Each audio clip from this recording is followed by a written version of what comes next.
Some guys are able to whip it out and do their stuff in like a couple of seconds. I personally don't understand it either.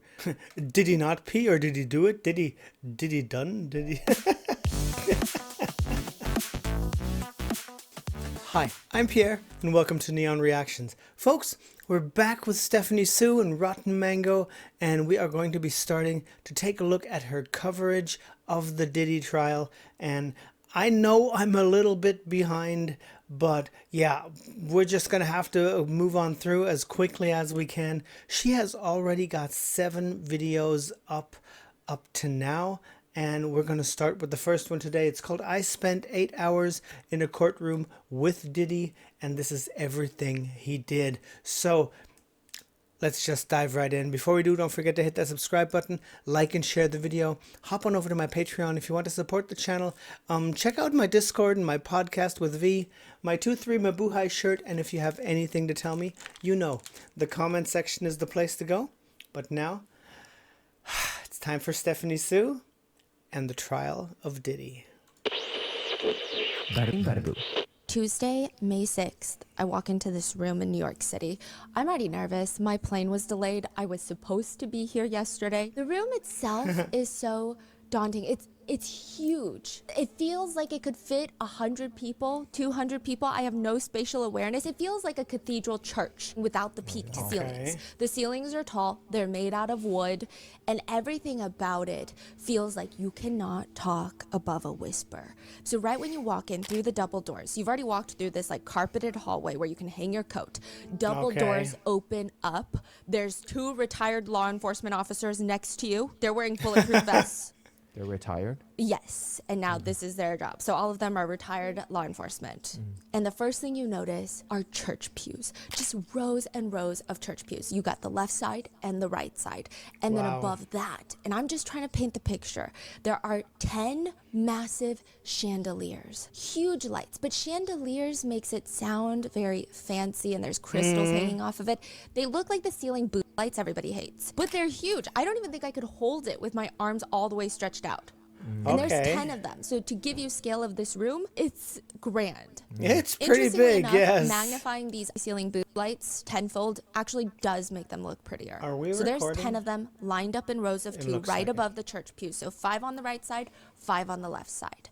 And then you have this like wooden little barricade, like a little wooden fence. I mean, you can easily jump over it. There's a little door. But beyond that, there's more rows and rows of seating, but they have computers and they have better chairs with cushions. And then at the very front of the room, you have this podium and this rope painting. It's a massive artwork that takes up the whole wall, and it's made out of rope.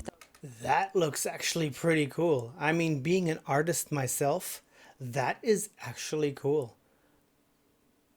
I mean, you got to have the idea for something like that. You have to have the guts to ask somebody to buy it. But it looks nice. That's been tied together, and it's different colors, and it's probably 2 of me standing tall. The church pews are just rock solid wood. You know it's good wood, but every time you inch your butt, you feel like the whole pew is vibrating. You can feel other people moving, and by hour 4, everybody's inching their butts because it's so sore from the solid wood pew.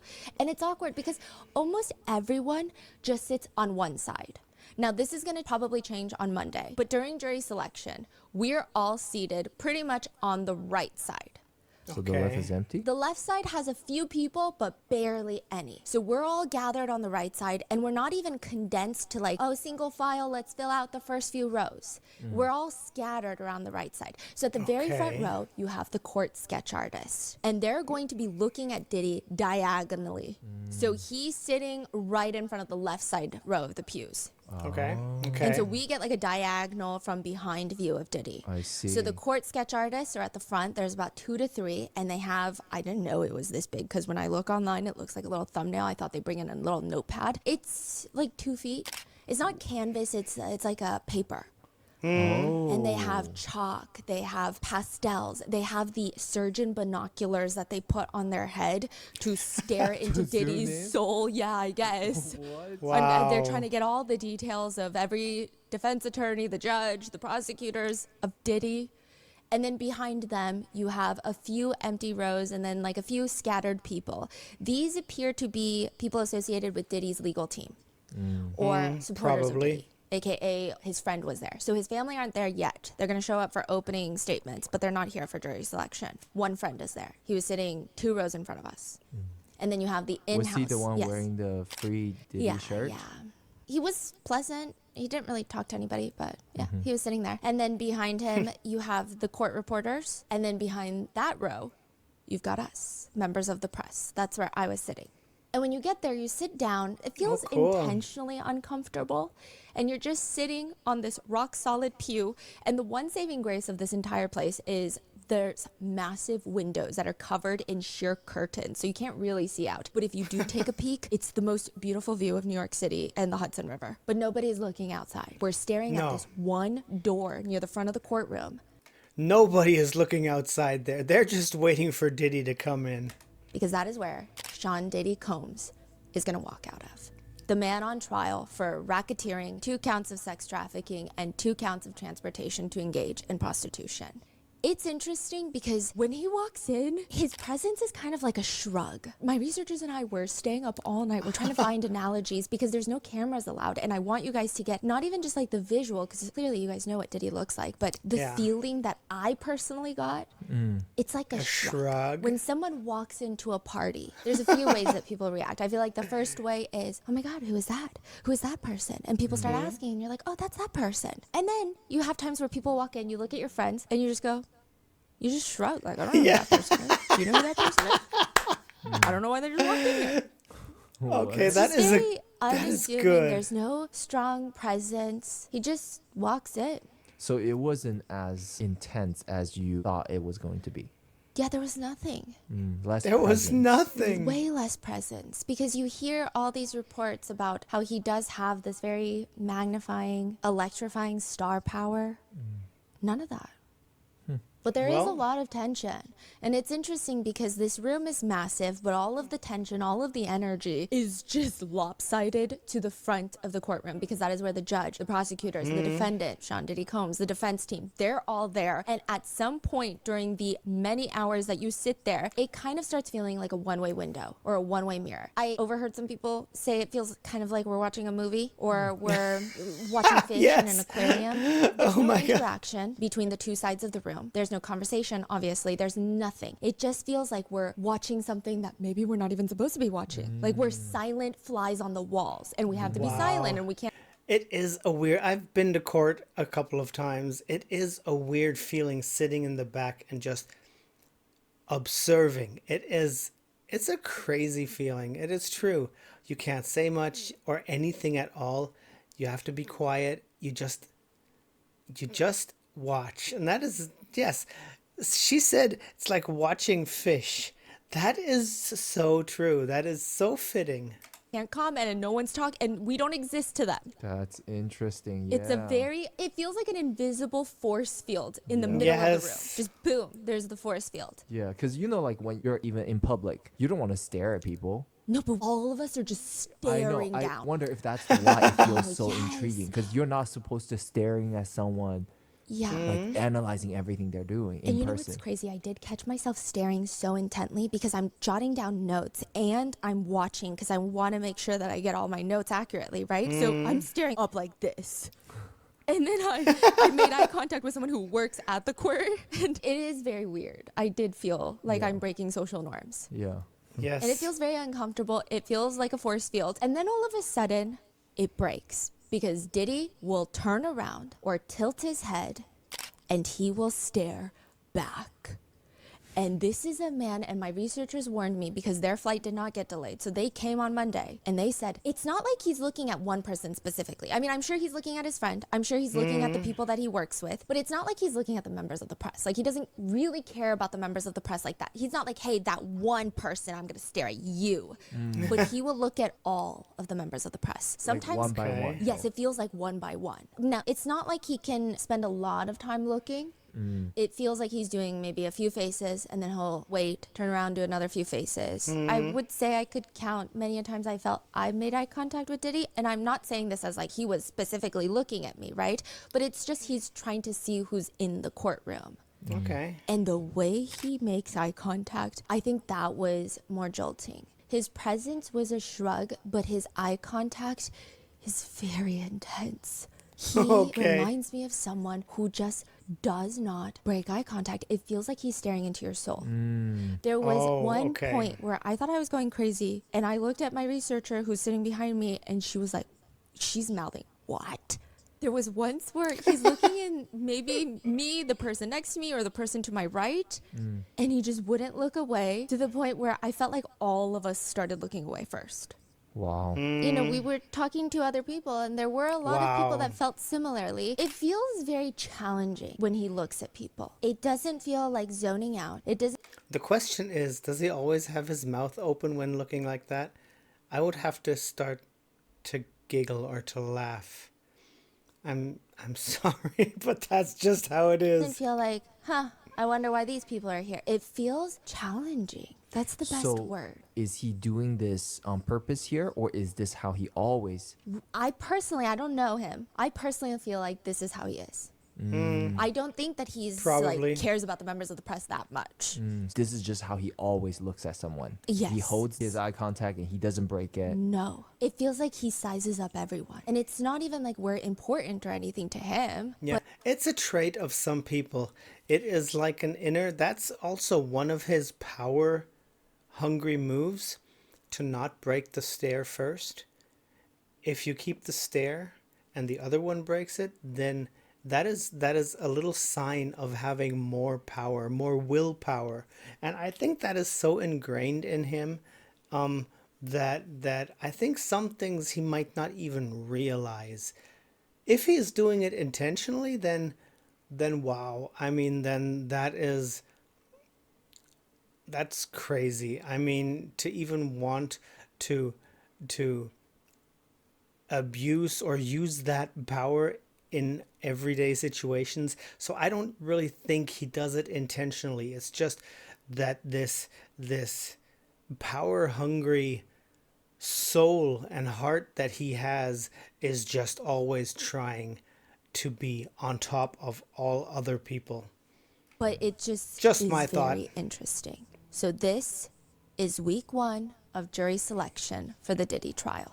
We would like to thank today's sponsors who have made it possible for Rotten Mango to support the Joyful Heart Foundation. They're working to transform society's response to SA, DV, and CA. This episode's partnerships have also made it possible to support Rotten Mango's growing team and allow our team to travel to New York City to attend the trial. We'd also like to thank our listeners for your continued support as we work on our mission to be worthy advocates. As always, full show notes are available at rottenmangopodcast.com. A few disclaimers before we get started. Regarding content warnings, there are themes of SA and DV. Secondly, certain portions and quotes have been shortened and condensed and or combined for brevity. Now, third, this is a very thick disclaimer, but Sean Combs is presumed innocent until proven guilty. The burden of proof is the responsibility of the prosecution.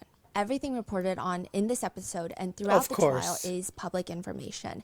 Any descriptions or observations that I will tell you, like this is what I saw, regarding the defendant are personally noted by myself or my 2 researchers who were present in the courtroom. In person, seeing these things happen in real time with our own eyes, that's what we're telling you. But just because we feel something and see something does not mean that our experience and statements are valid reflections of the truth. Our interpretations of random things that we saw in the courtroom are our own opinions and are shared for the purpose of reporting on current events because they don't allow cameras. None of this should be used as a definitive source for how someone feels about Diddy, and especially not for deciding if you think he's innocent or guilty, especially as the trial is ongoing. So with that being said, let's jump into a super brief recap. We did 4 deep dives into Diddy's case in 2024 after his arrest. Part 1, we cover the FBI raids of his mansions, the leaked hotel security footage of Diddy allegedly physically assaulting Cassie, his girlfriend at the time, and multiple accusations from victims allegedly harmed at Diddy's infamous so-called freak-off parties. In Part 2, we cover Diddy's history and lore, including allegations against Diddy's son, their yacht parties, the untimely death of Diddy's ex-partner and mother to his children, Kim Porter. Part 3 was an interesting one. It covers a lot of different connections that people have made between Diddy and 13 people who have mysteriously passed away, including Biggie, Tupac, and the 1999 City College incident that killed several people in a crowd crush at an event promoted by Diddy himself. Then in part 4, we went over the rumored Diddy's list, which includes all the internet allegations about celebrity friends who internet users believe may be connected to Diddy's infamous freak-off parties. And now, starting Monday, May 12th, we're going to be doing daily episodes, daily updates on Diddy's trial. There are no cameras, no live streaming allowed in federal courtrooms. There's no way to really get that type of information. We can't even bring our phones or laptops in. Everything is even just hand notes. It's very serious. Wow. He is facing 1 count of racketeering conspiracy, 2 counts of sex trafficking, 2 counts of transportation across state lines for the purpose of sex work. Diddy has rejected a plea deal, and he is facing a maximum sentence of life imprisonment if found guilty on all charges. So this past week was Wow. jury selection. Opening statements are projected to start Monday. And in some sense, it kind of is Diddy fighting for his life. There will be multiple in-person witness testimonies, including Cassie, Diddy's ex-girlfriend from the hotel video. And we will be giving you guys daily updates on all of that as well. So with that being said, let's get started. I think the only thing that matters in a courtroom, and I was doing so much research about this before we went into jury selection, not we, but you know, is that the 12 people that are on the jury, this is the only thing that really matters, is that they like the defendant more than they like the prosecutors, or vice versa. That's what the government, that's what the defense are trying to do. Does this person like us maybe a little bit more than they like the other person? Obviously, that's very simplified. But is it? Some jury experts believe It is the bottom line of the whole thing, yes. trials can be won or lost in jury selection. The first Yes. week, the first few days. I was watching a ton of videos, reading articles written by attorneys, and I find it fascinating that most of them say jury selection is not about selecting a juror. It's about deselecting jurors. One jury expert puts it a little more blunt. You're trying to get rid of the jurors who are going to ruin your case and will not be receptive to your arguments. Don't focus on jurors you want. Focus on jurors you don't want. But in that same regard, you have to ask yourself, if I try to get this person out of the jury, am I going to have a less desirable potential juror replace them? Other attorneys candidly write on Reddit, pick your leaders and pick your sheep. That's the rule that I live by. You need 4 people who you think you can really speak to, and they got to be leaders. And they're going to listen to you, and then later when they deliberate, they're going to lead the followers to the answer that you want. Wasn't one of the latest addition to Diddy's team a... Yes, a jury consultant. So her whole job is this? Yes. Okay. Yes. That's all she's doing. It's And a she does that full-on for many strategy. trials. Now, others say, pick your leaders. Yeah, that's true. But also pick them wisely. You want strong thinkers, strong leaders that are great at advocating and leading conversations, that also like you. But you don't want strong-willed jurors. According to one attorney, strong-willed, domineering jurors are the most dangerous because they try to drag the others with them. Letting one of these into your jury can ruin the entire jury. Pay attention to the degree of certainty and confidence in which they respond to questions. If in any way, it's not even about the question being asked, because a lot of the questions being asked during jury selection are very repetitive. Are you going to be able to not be biased? Yes, you saw the hotel video, but are you going to be able to put that aside and not be biased? The questions themselves don't say a lot, but attorneys say it's the way the jurors answer the questions. If in any way they exhibit a tendency to challenge the question, strike them, get them out. One jury consultant says trials aren't completely won and lost in jury selection, but all lawyers acknowledge it's a big part of winning. Pick the perfect jury and your job gets so much easier. Make some mistakes in jury selection and you're essentially down 10 points with a minute to go, because how jurors' brains work matter more than how you present the case. That is true, because that's as she just called them sheep, that is a flock of sheep that will move the weight from one side to the other. I believe that is the most important phase of the trial. Yep. To which one famous jury consultant says, jurors are not empty cups. They're not little empty cups where lawyers get to pour their information in from both sides and see which one they like. Jurors serve as filters. The way they process the information distorts some of the evidence before arriving to their decision. That is such Basically a good saying, description. it doesn't really matter how good your case is. If someone has such a strong fundamental bias against your case that you did not catch during jury selection, you might as well quit and move to Florida and change your government name, because you're not going to be able to convince them. Yep, That's how true. these attorneys describe it. Surveys done on jurors, a lot of them, they actually start forming opinions on everyone in that courtroom. I mean, obviously not people in the pews. Everyone in the courtroom before the trial even starts. they're typically looking at, a lot of the times, the prosecutors and the defense attorneys, and obviously the defendant. They're typically looking for competent, energetic, organized attorneys who seem appreciative, patient, sympathetic, good listeners. They're looking for a pleasant presence, not the shrug presence that Diddy brought. But I don't think they care for that for him. Progressively, as the days go on, Diddy does seem to get a lot more confident. The first day that he walks in, he's wearing a white-collared shirt, dark navy sweater on top. It's your very typical court defendant outfit. His hair is grayish white. And the way that my researcher describes it the very first day, because his demeanor does change a little bit the second day, she says, this is not Puff Daddy. This is a man named Sean Combs. This is a 55-year-old man with probably a bad left knee, which I would say is very accurate. There were multiple times throughout the first week of trial where either Diddy starts slapping his left knee under the table, like just really slapping it. It's not loud, but you can see like he's slapping it or chopping it. Or where there's brief moments where everybody stands up and stretches to use the restroom, he will start stretching that specific left knee. He'll like lift it up in a 90-degree angle and kind of move it in circles and then back down. I can understand him there. I've got problems with my left knee too. Walking with a slight limp is not nice. I digress. Now, since cameras are not allowed in the courtroom, I think the courtroom sketches, they're incredible. I think there's some debate about them online. I think they're beyond the scope of my capabilities, so I can't say anything. But sometimes maybe it's my brain rot frontal lobe. I just have a hard time trying to picture him from the courtroom sketches. Like even during his previous court appearances, I just couldn't understand what he looked like. So we have an edited picture for you. This was done using Photoshop. This is not like an AI generated image. It's literally a photo of Diddy. And by we, I mean the RM team members who actually know how to use Adobe, unlike me. He does look pale. He looks like he could use a lot more vitamin D, but it's not like you can put in a request for that. A lot of people say that he's lost weight. Not really. I think that he gained quite a bit of weight before getting arrested, and compared to that timeline, he did lose weight, but he doesn't look particularly frail or anything of that sort. He's still quite the sturdy-looking guy. I thought it was interesting because visually, he looks a lot older than 55. He looks a lot older than he is. Really? Yes, he looks like he's like jail is doing a number on him. However, this is the weird juxtaposition. I felt when he moves around minus his bad knee, the visual, he looks a lot older, but he's not slow. He doesn't seem physically unwell. Okay. Like I feel like he could run a mile. Maybe it's the hair and Maybe, and I do think it's the lack of sun, probably. And I can run a mile too, but I can't promise you that it'll be quick. when he needs to get up from his chair, I mean, this man is up. For example, when a juror walks in or when a juror walks out of the courtroom during individual questioning, so it's one juror at a time, Diddy and the defense team typically stand up. He's pretty quick with it. He's not gripping the sides of his chair or the table to get up. He's not even slow. He's trying to make a good impression, is the feeling I have. He's up.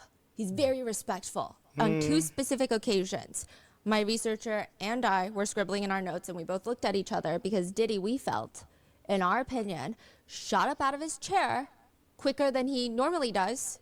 And we look, and it's a very beautiful female juror with a lot of assets. Okay. Yeah.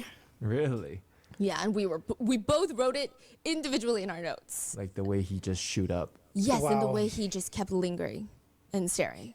Like all the other attorneys sat down first. And then he sat down. I mean, he could have been zoning out and thinking about lunch or the case. I don't know. No. So the white hair does kind of throw it off. It seems like he's turning into a full-blown grandfather, but physically he seems fine. Day one, he walks into the courtroom, and my researcher was telling me, and he did this again day two, he does this practically every day in court. He starts coming out into the courtroom, shaking all of his attorneys' hands, hugging them. Then he puts his hand to his chest and mouths thank you to the people who came to support him. So other people, I guess, related to his legal team or his friend. Okay. And they're in front of us, and he's It's all show. like saying thank you. Sometimes he'll look around and put his fist to his chest for his friend. Again, his family will, I believe, be there on Monday, so we'll see what his interactions with them are. Diddy mouths thank you, and you can't really hear it. And with that, day one starts. It's a pretty big day. A whole group of jurors are going to be brought into the courtroom. So this is, again, same thing. But they're going to sit in the church pews directly behind Diddy. So they all get brought in behind Diddy using the massive 2 doors that I came through. And I sit right. They come and they sit in the pews right behind Diddy. How many came in at a time? Like 40. Oh, wow. And they just That's a single lot. file come in and they just line around the pews. Okay, so they take up like 5, 6 pews and they're gonna be sworn in. But while they're coming in a single file line, Diddy and the defense are staring at them, which makes sense because a lot of these attorneys, they write online and they write articles. You want to know their age, race, gender, probably even the way they're dressed to get a grasp of, do they have any certain hobbies, socioeconomic status? What does their attire say about them? What does their posture say about them? Do they look annoyed to be here?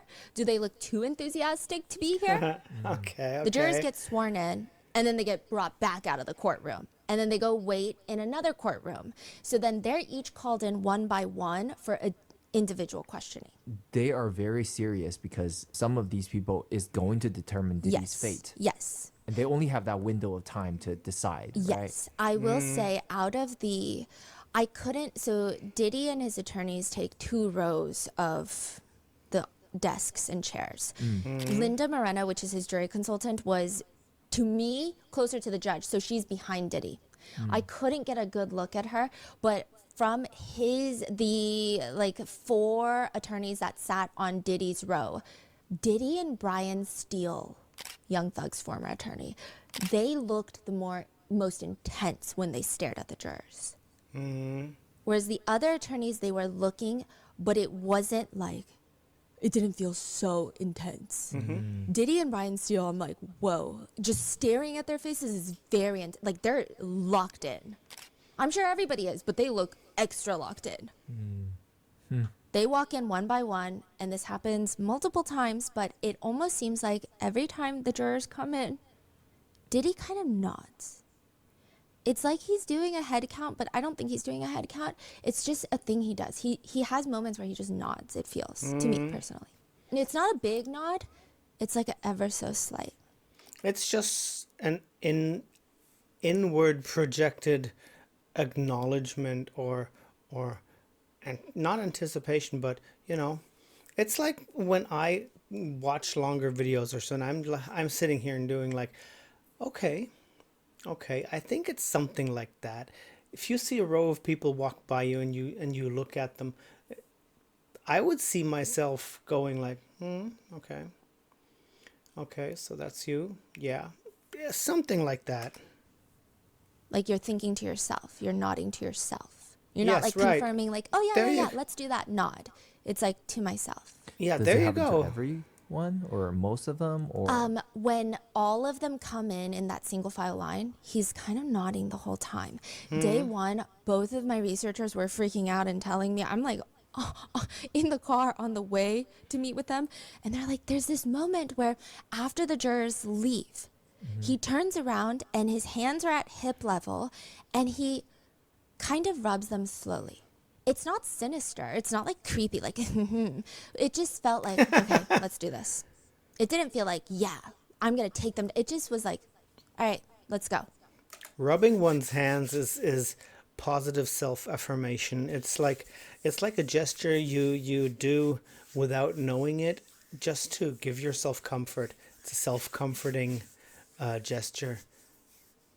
I think it's just a little stress reliever at times. Something like that. A little thing the body does. You don't really realize it sometimes. So now the jurors are going to come in one by one for individual questioning. But before they can even bring in the first juror, you know when you're in a classroom for the first time and you've walked in, you sit down, you haven't spoken a word, suddenly the teacher calls on you and you have no idea how to project your voice because you're like, I don't know if this is loud enough when my teacher is all the way over there. Like, I don't know, but then I don't want to scream because that's embarrassing. It's just like, how far is my voice going to travel? I don't know.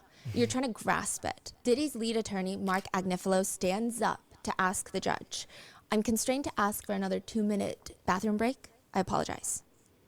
The judge is confused. Well, why don't we try to get through at least 10 jurors? So previously, they already had another bathroom break. And my researchers said it was so quick. I mean, it just looked, they were like, I don't even know if Diddy peed. no, they say No, they also said, we also don't know if he washed his hands because it was just too quick. Like, did he not pee or did he not wash his hands? Because they think in Did he not pee or did he do it? Did he done? Did he? their timeline, maybe we're slow movers. That they're like, I couldn't have peed and washed my hands like that in that amount of time span. It was just so quick. Some guys are able to whip it out and do their stuff in like a couple of seconds. I personally don't understand it either, but yes, I know a few who are like the quickest, and I'm not even done unzipping at that time. Super brief. Yeah. And then court is back in session. Then he's asking for another bathroom break. So the judge is like, well, why don't we try to get through at least 10 jurors where, I mean, do we really need to take one now? Diddy lifts his butt up from the chair a tiny bit, and I cross-reference both the researcher's notes. He raises his hand near his head level, and the pointer finger, the index finger, is slightly upwards, but it's not like pointing. It's kind of like, oh, excuse me. But he's barely looking up at the judge. He seems very meek the first day. He barely raises his voice, and this is when he says the 9 or so words that everybody was talking about. I'm sorry, Your Honor. I'm a little nervous today. This is considered the first thing Diddy has said in court. Okay. And did he get a bathroom break after that? Yeah, he did. How long does usually one individual juror session take? It really depends. Like it's 5 like minutes? Wow, I'm sorry. 39 a day. And then there's group questioning. Yeah. And then there's also a few breaks and like lunch. Okay, so it's like 5-10 minutes? Yeah, and then maybe? it really depends. Like some jurors, if they don't answer yes to specific questions, they don't Okay. really ask anything more. I see. Recently, Drake released this new song, and okay, it's just not been a good year for Drake. I mean, I feel like years ago, all the titles are like the new face of hip hop. Now the article headlines are we sure Drake is okay? But maybe That is so true. I was never a big fan of Drake, but yes, you could just see that line of of good and bad. Yes, it's maybe this is his comeback. Maybe this is his partial recovery from what happened with Kendrick Lamar. He's going to release new music with engaging lyrics. And this one song, the lyrics read, I've been in the house, but I'm coming outside tonight. Yeah, I love how you always be speaking your mind. People want to meet up, talk about shit. I'm vegan now. Evil eyes are staring at me, and I see it now. Shout out to Brian Steele.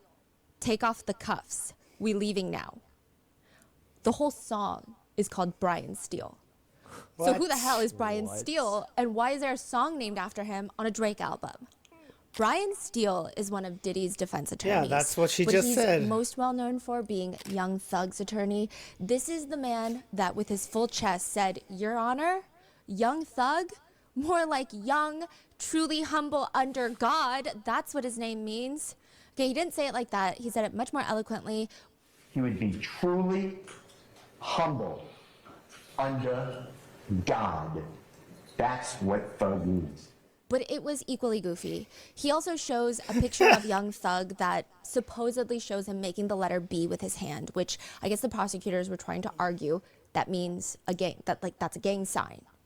Pretty much, that's a B, which I think by a lot of netizens, or really anyone with some ocular capacity, could see that it does indeed probably look like a B. It's like an eye exam, and you put the super clear slide, and you're like, oh yeah, that's a B, right? I'm being dramatic, but Brian Steele disagrees. He said, that is not a B. That is a P, because my client, Young Thug, truly humble under God, is pushing positivity. P for positivity. Are you serious? Okay. Called pushing P. And it's positivity. It means any circumstance you're in, if you think positively about something, you can make it through. You're pushing positivity. You're pushing P.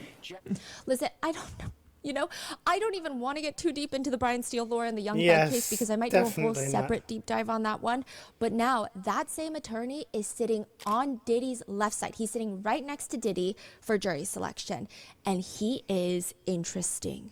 And this is the part where I feel like please listen to the wording in all of this. I'm Okay. trying to describe exactly what I saw in that courtroom. And there, like, we went in with the idea of, especially for jury selection, we wanted to see how the jurors would react to the defense and the prosecutors. So, I could have walked in and been like, I personally don't like Diddy, so I personally wouldn't defend him if I were an attorney, so I personally don't like the defense attorneys. Like, I could have just walked in like that, right? But I did want to see from a more neutral perspective of maybe how some of the jurors would feel. And I will say Brian Steele is very likable. All of Diddy's attorneys are incredibly likable if you remain neutral. How in what sense? Okay. Yeah, let me run you through it. And this is very interesting because there is a poet that reportedly even said a jury consists of 12 people who decide who has the better lawyer. And if that's the case, the prosecutors, they're also a dream team. They're like heavy hitters. But the defense, they're basically courtroom predators. They look like the popular kids. How many were there? God, okay. Oh, there were a lot. So on the row that Diddy was sitting, it was his two main leads, and then two to his left, and then there were three in front of him, and then there were a few in the pews. I mean, he's spending a lot of money. He's got the money to spend. A lot of money. It's reported, alleged by a Young Thug song that Young Thug spent $2 million for Brian Steele. And I'm sure it was more because that trial was the longest trial, I think, in Georgia history or something crazy. Wow. His defense team are courtroom predators. And I say that with respect and a lot of fear. I don't even know who Young Thug is. I am so far out of that scene. Does he have any relevant music or anything that I should know? I mean, I do listen to a lot, but I don't really remember all the artist names. But is there some specific song that you should know? Have you ever heard the quote, you don't get a second chance to make a first impression? That is true. That's the feeling. So according to one attorney, trial attorneys are professional communicators with their body. That's what they're supposed to do, or at least the good ones. According to some jury experts, they believe, at the very least, this is a very conservative number, a defense attorney's message is conveyed 55% through their body language and tone, and not the words. Very true. I'm not insinuating that that's what's happening here with Diddy's team, but yeah, I think they're all incredibly successful for a reason. One attorney says when you walk into that courthouse, you're on. Everyone is watching. In that courtroom, the jury is watching you, not when you start talking. They're watching you from the moment you walk in, long before you say anything. They will notice everything about you and draw conclusions about who you are. It is advised that trial attorneys, especially in the beginning, perhaps practice smiling, a soft smile in the mirror, so they have a neutral, natural, resting facial expression. I don't know if any of Diddy's defense attorneys stare at a mirror when they get home, but I would believe it if you told me they did because they're incredibly polished. They're friendly, and aside from Diddy just sitting there at their table, a lot of people in the courtroom seem to like the defense team. They seem to have good relationships with the prosecutors. A lot of Okay. them used to work at the DA's office. Yeah, That's it crazy. seems... I mean, not the defendant, I don't know about that, but the defense team. So you have his lead attorney, Mark Agnifilo. Appearance-wise, he has salt and pepper hair. I would say more like 70% pepper. I'll keep you updated on if that progresses one way or another during the trial. That is good. He's all salt at the end. Rounder face, which actually makes him look a lot more approachable and younger. In a lot of the pictures I find of him online, he looks kind of angry. I think he usually gets his picture taken when he's mid-sentence talking about clients outside the courtroom. So he does look kind of, his eyebrows are crunched together. He doesn't look nice. In court, he looks mainly focused. He doesn't look particularly stressed or angry ever. And I'm sure that's something that all the defense attorneys are trying to show in their demeanor. He's got more of a geeky energy to him. He walks in with one of those backpacks that are like double the size of his back. It's like the backpacks that the smart kids have in school, the one with 10,000 different zippers, which I feel like is less utilitarian and more like bragging about one's finger dexterity, but he has one of those backpacks. His energy overall is the dad that you ask to take a picture of you on the iPad, and then he'll take a picture of himself and hee ha ha to himself. That's the energy. I'm not saying this is who he is. I'm not saying he's a great person. He has defended lots of questionable people. I'm just saying that's his energy. If I know nothing about him and I walk in as a potential juror, like that's the energy I would get personally. Mark Agnifilo is known for representing Keith Raniere. NXIVM cult leader who was sentenced to 120 years in federal prison for similar charges of racketeering and sex trafficking. Keith Raniere also, he liked to wear the defendant's starter pack, white collared shirt, blue sweater, and the way that Mark The defendant's starter pack. represented Keith could tell us maybe about how he's going to talk about his new client Diddy. He does the very typical, you might not like Keith Raniere, you might not like what he did, it's disgusting, it's offensive, it's gross, ooh, all that sexual stuff, but you can't convict him because everyone was a willing participant. You can't convict someone for being disgusting and repulsive and offensive. It's not against the law. AKA, a lot of people think that the defense is going to try and say that there's no sex trafficking in Diddy's case, that it's just Diddy being a swinger. AKA, jurors, you might not agree with the lifestyle, but that doesn't make it a crime. Now, despite Mark's slightly approachable, unassuming look, he clearly is a very intense man. One person describes him as a boxer moving through the courtroom, controlled, watchful, every word is a jab, every cross-examination is a calculated strike. He has an unimaginable ability to navigate high-pressure cases. One person says he's built a reputation off of taking cases to trial rather than settling. He prefers to challenge government allegations head-on. Oh, okay. To put it simply, this man is probably a tank in the courtroom. But this is still probably one of his most challenging cases yet. Now, side note, he has now joined his wife Karen Agnifilo in defending Luigi Mangione, so he is officially on that legal team. Really? My God, it's one big case after the other. Wow. Yes, and Luigi Mangione and Diddy are in the same prison, or jail. One netizen comments, people have mixed feelings about all this. You know, fact, people in America are constitutionally allowed to have representation, so you guys need to stop being mad as defense attorneys. Another comments, people trash attorneys until they need one, then they'll find out the true value. But another netizen argues, just because someone has a right to an attorney does not obligate any particular attorney to represent them. Agnifilo represents wealthy criminals because it's a good payday. But another netizen has the opposite That is sentiment. true. Lawyers are going to lawyer. Believe it or not, defending criminals is not a crime. You seem to be arguing in bad faith from a position of ignorance. They argue back. I also believe everyone deserves a defense attorney, but I also believe defense attorneys that defend obvious monsters like P. Diddy will gain some bad monster baggage. If he really believes Diddy's innocent, maybe he should defend him for free. Others just say, There's a point in some of the things she's saying. There is definitely some truth behind that. seems like the Agnifilos are going to have a very prosperous year financially. I Another bet they netizen will. comments, I'm not shocked by this in the slightest. He defends the worst of the worst. Along with Mark Agnifilo, you have Tenny Garagos. Tenny she's so put together. She walks in 4-inch heels. She's ready for the day. She's probably most well known for posting a few TikToks last year, more or less defending Diddy on social media, which you can imagine social media and TikTok did not like. All right, here we go again. Diddy sued by a former bandmate. I'm his lawyer, and here's why you should care. Last night, Dom. Some accuse her of being a sellout. Others point out that in one particular interview, it appears that she's wearing white nail polish. I will say it looks a little more baby pink. And some just comment, you know what? No shame in her game.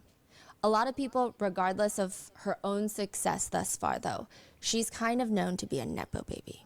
But other people say, well, yeah, she's a Nepo baby, but she still is pretty accomplished in her own right. Others comment, I love that she's following in the footsteps of representing the scum of the earth, just like her father did. I mean, somebody's got to do it. I do think that watching her in the courtroom, she might be a Nepo baby, and maybe you can tell by some of her outfit choices or her bag choices. She looks really rich. And we might all have our opinions on people who defend Diddy, yes.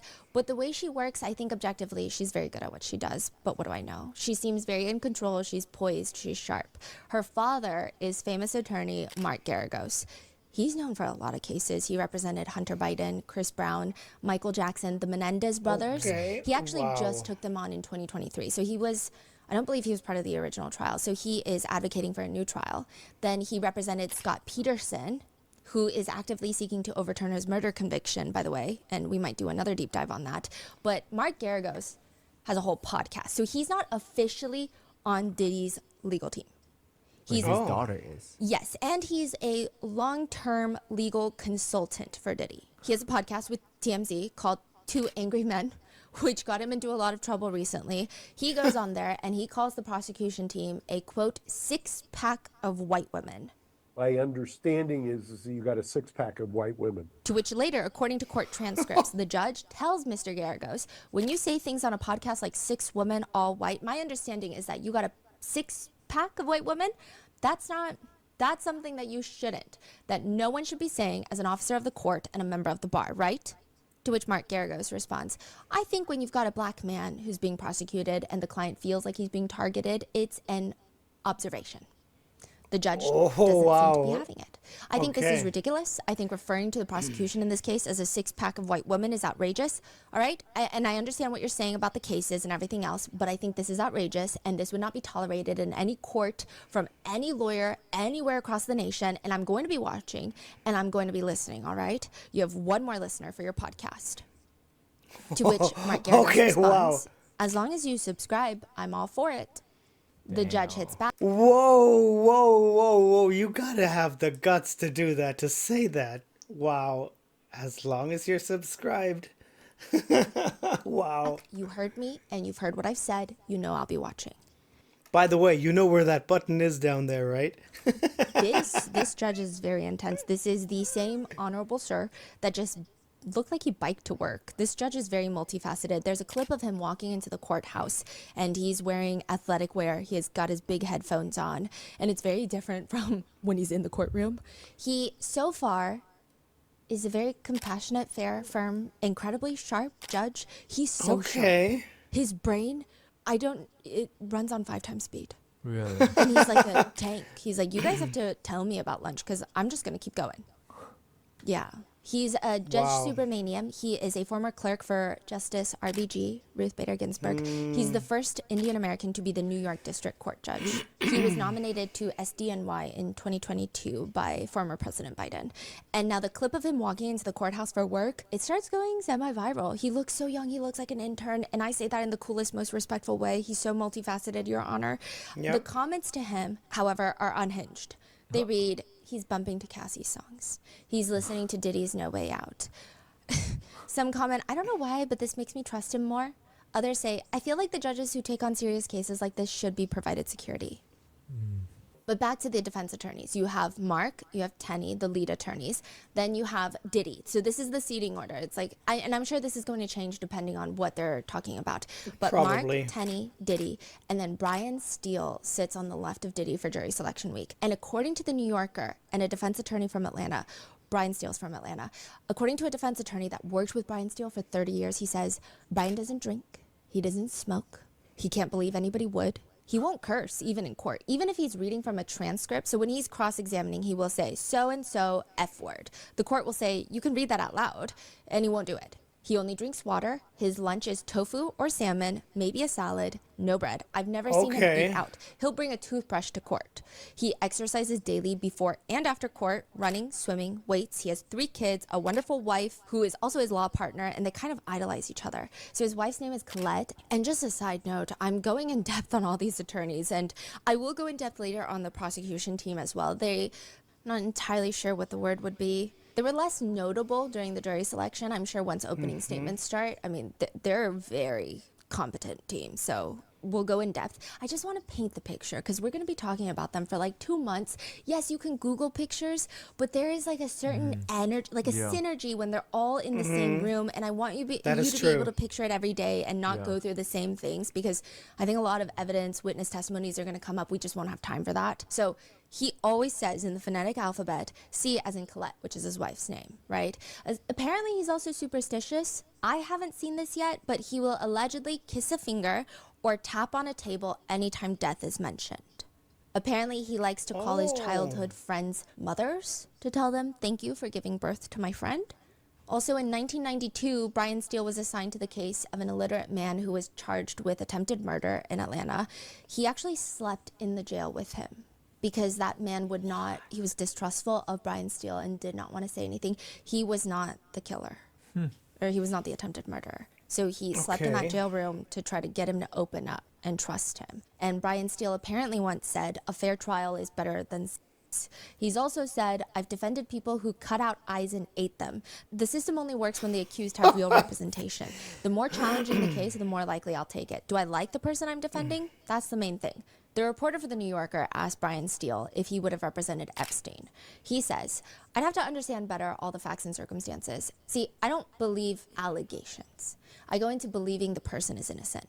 So he's saying it's not that he doesn't believe the allegations against Jeffrey Epstein, but he doesn't believe in allegations, I guess, until they're confirmed by the court of law. I don't know. Netizens seem to have more positive sentiments about Brian Steele than many of the other attorneys.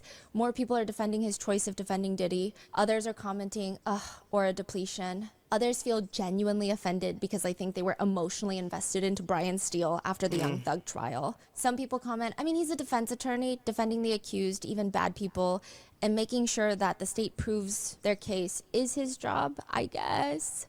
To which someone comments, I don't think anybody's going to hold it against him for not getting Diddy out, right? Except maybe Diddy. Others say, dude's gonna make so much money. He's gonna do pro bono work at the local courthouse after this. Other people say, I mean, on an emotional level, I'm disgusted that anyone would sign up to defend Diddy, but outside my emotions, this is necessary. State has to prove their case, and defense attorneys don't always defend likable people. His work is necessary, even if I want Diddy locked up. The New Yorker describes him of how I don't know.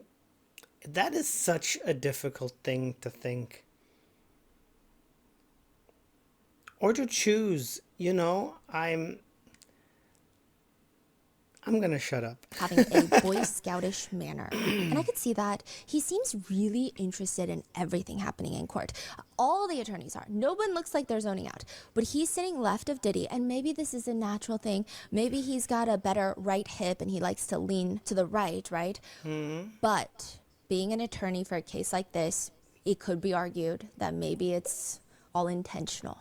He's always leaning closer to Diddy. He's always resting his right arm on the right side of his chair closer to Diddy because he's sitting on Diddy's left. He also has, the energy is Mark and Tenny are very serious. They're not overly serious or aggressive or skeptical. They're just very in Focused. work mode. Ryan Focused, Steele, there's yeah. a lot of moments where he appears to be having a good time sitting next to Diddy. Really? Yeah, Such it's like as? they're passing notes. Brian Steele is smiling. And again, look, I only know what I remember seeing from the other side of the courtroom and my very limited research about Diddy's humor, but Diddy is a big personality. I have never read that he was known to be someone who just makes others chuckle at rapidly reoccurring frequencies, you know? Not that I know of, but Brian Steele seems to genuinely enjoy, I don't know about genuine, he seems to be enjoying his time sitting next to Diddy in the courtroom. But does he really? We don't know. Yeah, and It could all be a show for the jury, you know? It could all be just a show. That is true. Wow. he has a lot of interesting things that he does. I will say I believe the tapping on the desk when death comes up because a lot of his movements are very repetitive. So he wears reading glasses. If he is looking at the screen, he'll have them on. If he's not looking at the screen, he'll take them off, and he kind of puts the glasses tip into his mouth. He likes to stick things into his mouth, be it a pen, be it his glasses.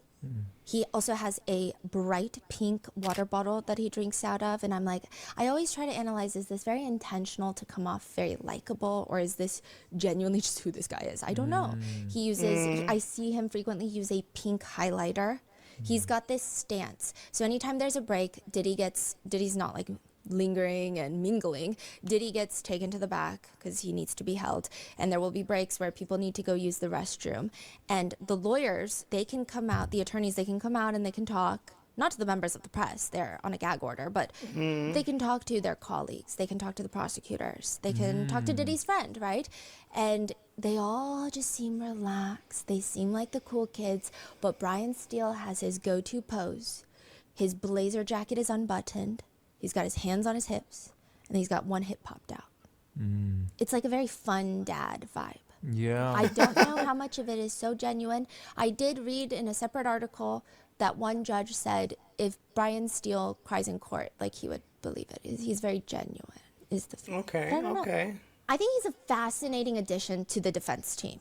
And But on the other hand, she says if he cries in court, you know, on the other hand, and we're back at the thing from before, if he takes on a case of somebody like Diddy, I don't think much can make him cry in court, you know. Just saying. And I'm not saying this like, oh, Brian Steele is a good man. I don't know the man. He's a good man and he's defending Diddy, so that must mean something. That's not what I'm saying. I think it's very smart that he hired Brian Steele. Clearly, Brian Steele has extensive history with defending against RICO charges, racketeering charges, which Diddy is accused of. But I do feel like to some degree, was he brought on for positive press, positive associations? Probably. Because he was a huge meme during Young Thug.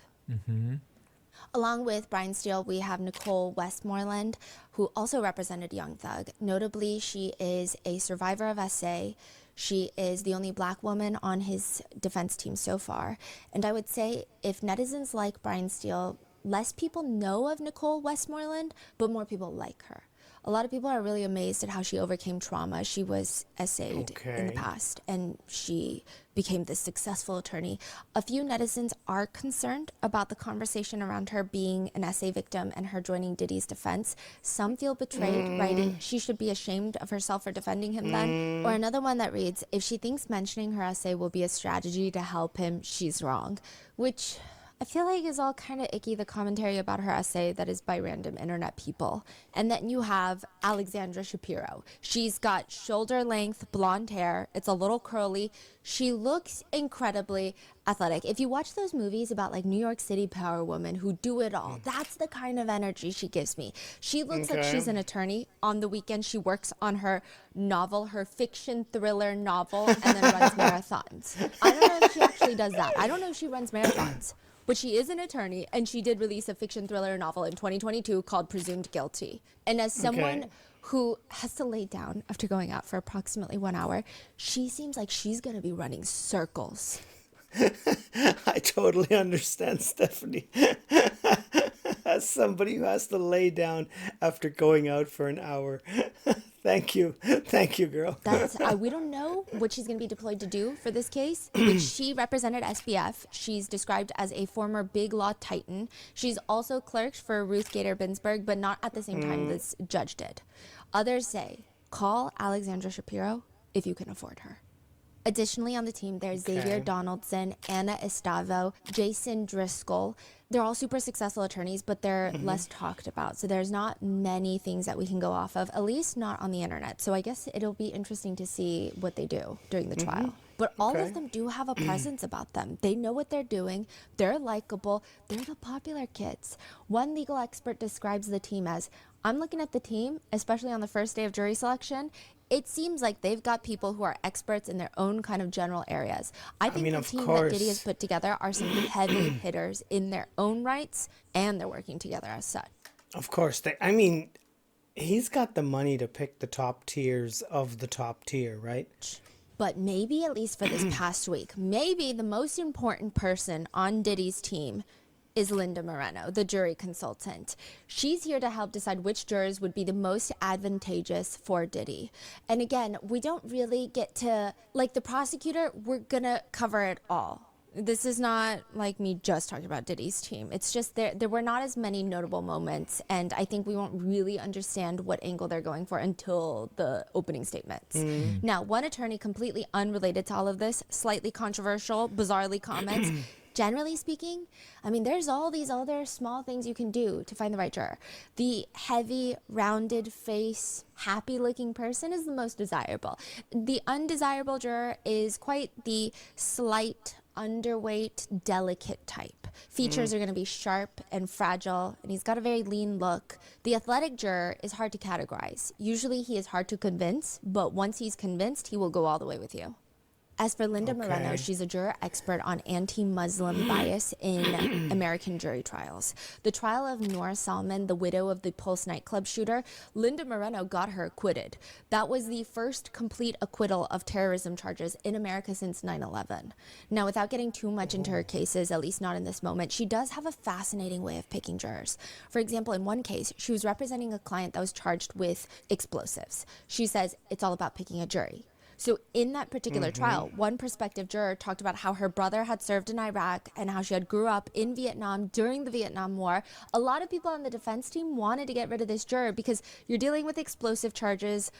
This is not good. There's going to be a lack of understanding there. They don't want her on the jury, but Linda Moreno wants to keep her. She's saying she had a clear, strong voice, suggesting that she thought about a lot of things. And something she said really impressed me. You would have to live through the war in Vietnam to understand why people did what they did. She said, we're keeping her. She was firm. She said, if selected, she's going to have the sensitivity to put herself in other people's shoes. That juror was one of the 5 leading the jury to an acquittal.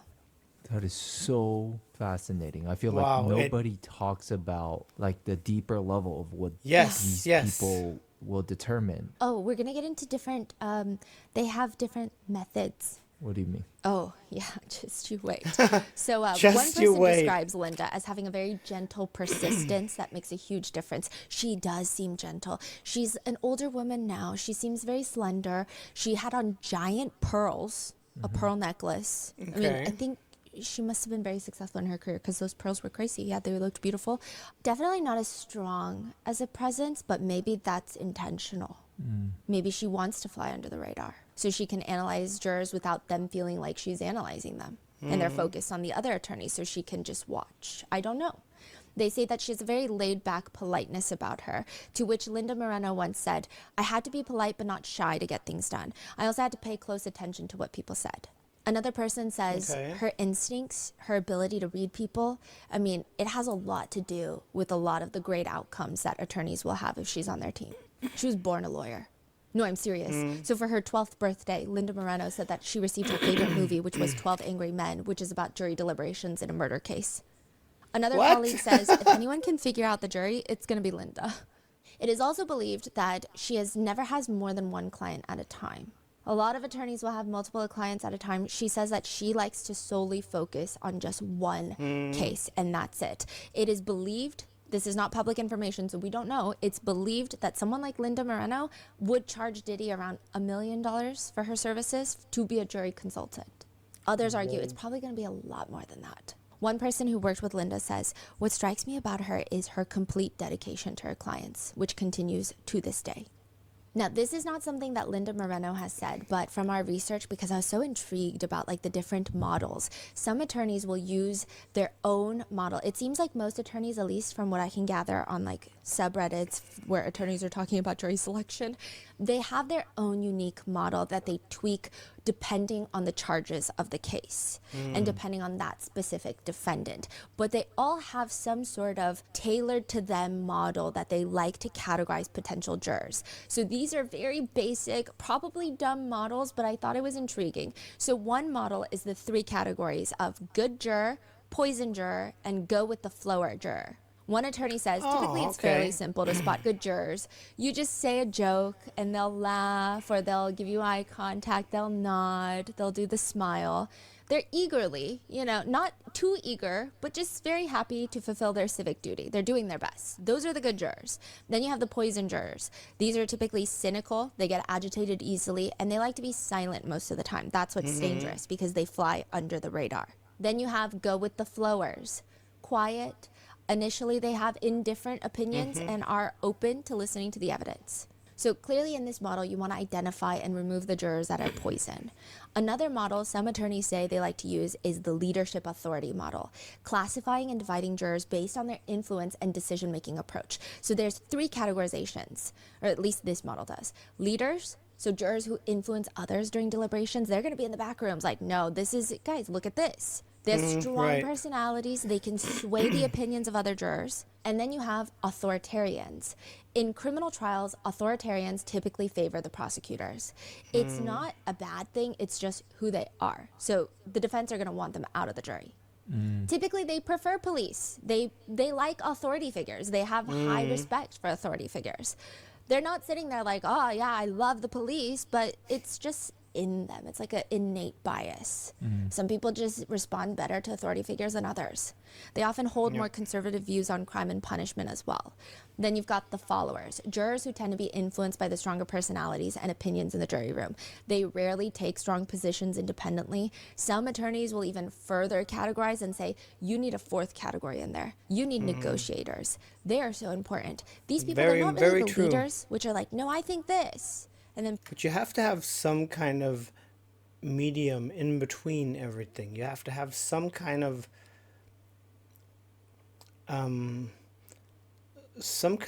gate that moves and that can, or how can you put it? Yeah, a mediator. I think that's a good word for it. When people are arguing, they're the peacekeepers. They facilitate negotiations. They keep peace by analyzing and verbalizing the issues. Then there's another model that instead of 3, they've got 4 classifications. You have traditionalist. So these are jurors that they like structure, they like established institutions, they typically naturally seem slightly unknowingly, probably even to themselves, in favor of the prosecutors.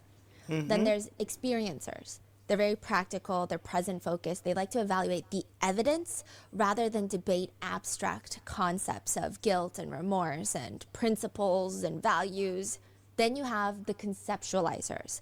They are thinkers who are not naturally empathetic. They seem less swayed by emotional appeals. And then lastly, you've got the idealists.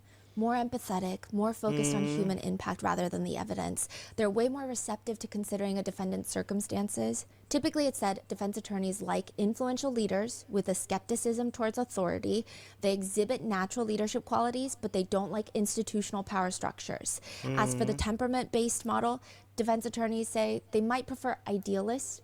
They're empathy-driven, especially if your client has mental health that's going to be coming into it, a mental illness Very or some true. sort of dire situation that they're trying to argue is for the case. They're empathy driven. And then But this is what I like about Stephanie Sue. She takes everything always to a new level. These are things I would have never thought about, the strategies of picking and all of that. It's interesting that she's deep diving into this at the beginning of this whole case. We haven't even talked about the case yet, but I do think it's interesting and important to maybe have that knowledge in the back of our heads to move on and to see how they navigate through this whole thing. people that are super analytical, some defense attorneys like them, because the burden of proof is on the government. So these people, they demand logical consistency in the prosecutor's arguments. They have high standard for the prosecutors. They identify flaws in forensic evidence chains, logical gaps in timeline reconstructions, overreach in expert testimony. They're very analytical. So all of this makes sense. But according to some attorneys, the absolute worst type of juror that you can have is a stealth juror. Stealth jurors deliberately conceal bias to infiltrate the jury. Usually you can tell when they have inconsistencies in their answers. Their written questionnaire, their responses versus what they tell the judge during their individual questioning, they don't match. Or sometimes they try to overcompensate and really sell themselves as being impartial. Usually stealth jurors, they have different motivations. Financial gain, media deals, book deals after the trial, ideological, maybe they have a personal vendetta, or just a lot of the times it's thrill seeking, especially for high profile cases. To just be like, I was part of that.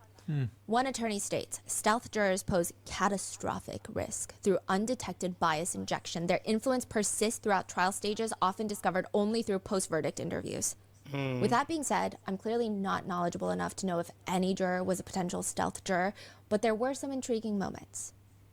Publishing houses have what's called a slush pile.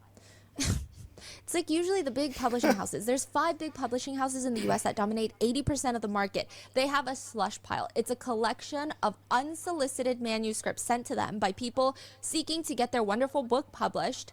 And it's a slush. People will open up a manuscript, read one page. If they don't like it, it goes into the slush pile. It's not getting published. Because in the world of publishing books, it's that cutthroat. A female juror is sitting next to the judge, and she has a high position at the publishing house Simon & Schuster. She says, we publish lots of books, 2,000 books a year, and one book we are publishing in the fall is by another hip-hop artist, and I know that that book contains some information or some accusations. I haven't read the book. I probably won't be working on the book directly, but my office reviews all the press releases that go out, and I saw the press release after I filled out this questionnaire. So she's asked, did you find out anything else about the defendant or the case or anything related after you filled out this questionnaire? And what is the book? And what book is that?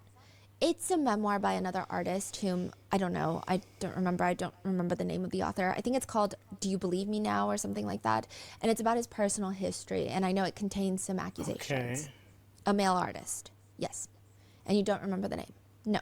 She states she doesn't remember the name, just the press release. She explains, Yeah, of I saw the course. press release because my office, we review all the press releases, our different prints sent out to the media. So that's just one of my roles, is to kind of vet all the press releases. Okay, All right, now, okay. what did the press release say?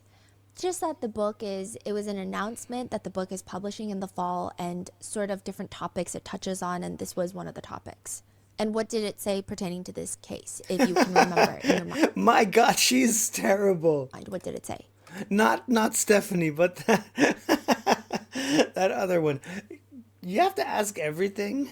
I think the point, or what the press release is alluding to, is that this other artist has been accusing the defendant here for a while and hadn't been believed.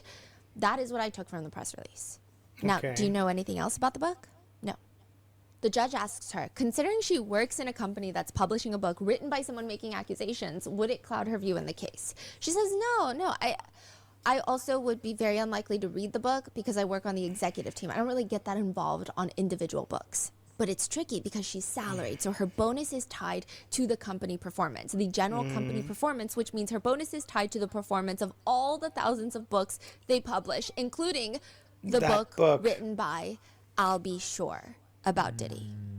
I think the list of people who really do not like Diddy Okay. would be comparable to a CVS receipt times 10. It's a long list, but I do feel like at the top it's going to be 50 Cent and potentially, yeah, definitely, I'll Be Sure. Now, just to recap, Diddy has 7 children. The first is Quincy Brown, but Quincy is not Diddy's biological son. He is Kim Porter and I'll Be Sure's biological child. It is believed that Diddy adopted Quincy. However, recently I'll Be Sure states in a documentary, there's no adoption. And if you haven't noticed, his last name is still Brown. Take that how you will. I have no idea which one is true. But there's Quincy, the oldest. Then there's Justin Dior Combs. He's Diddy and Misa Hilton's son. Then there's Christian Combs, Diddy and Kim Porter's first biological child together. Chance Combs, Diddy and Sarah Chapman's daughter.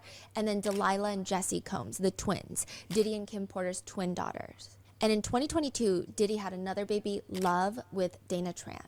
So that baby's an infant.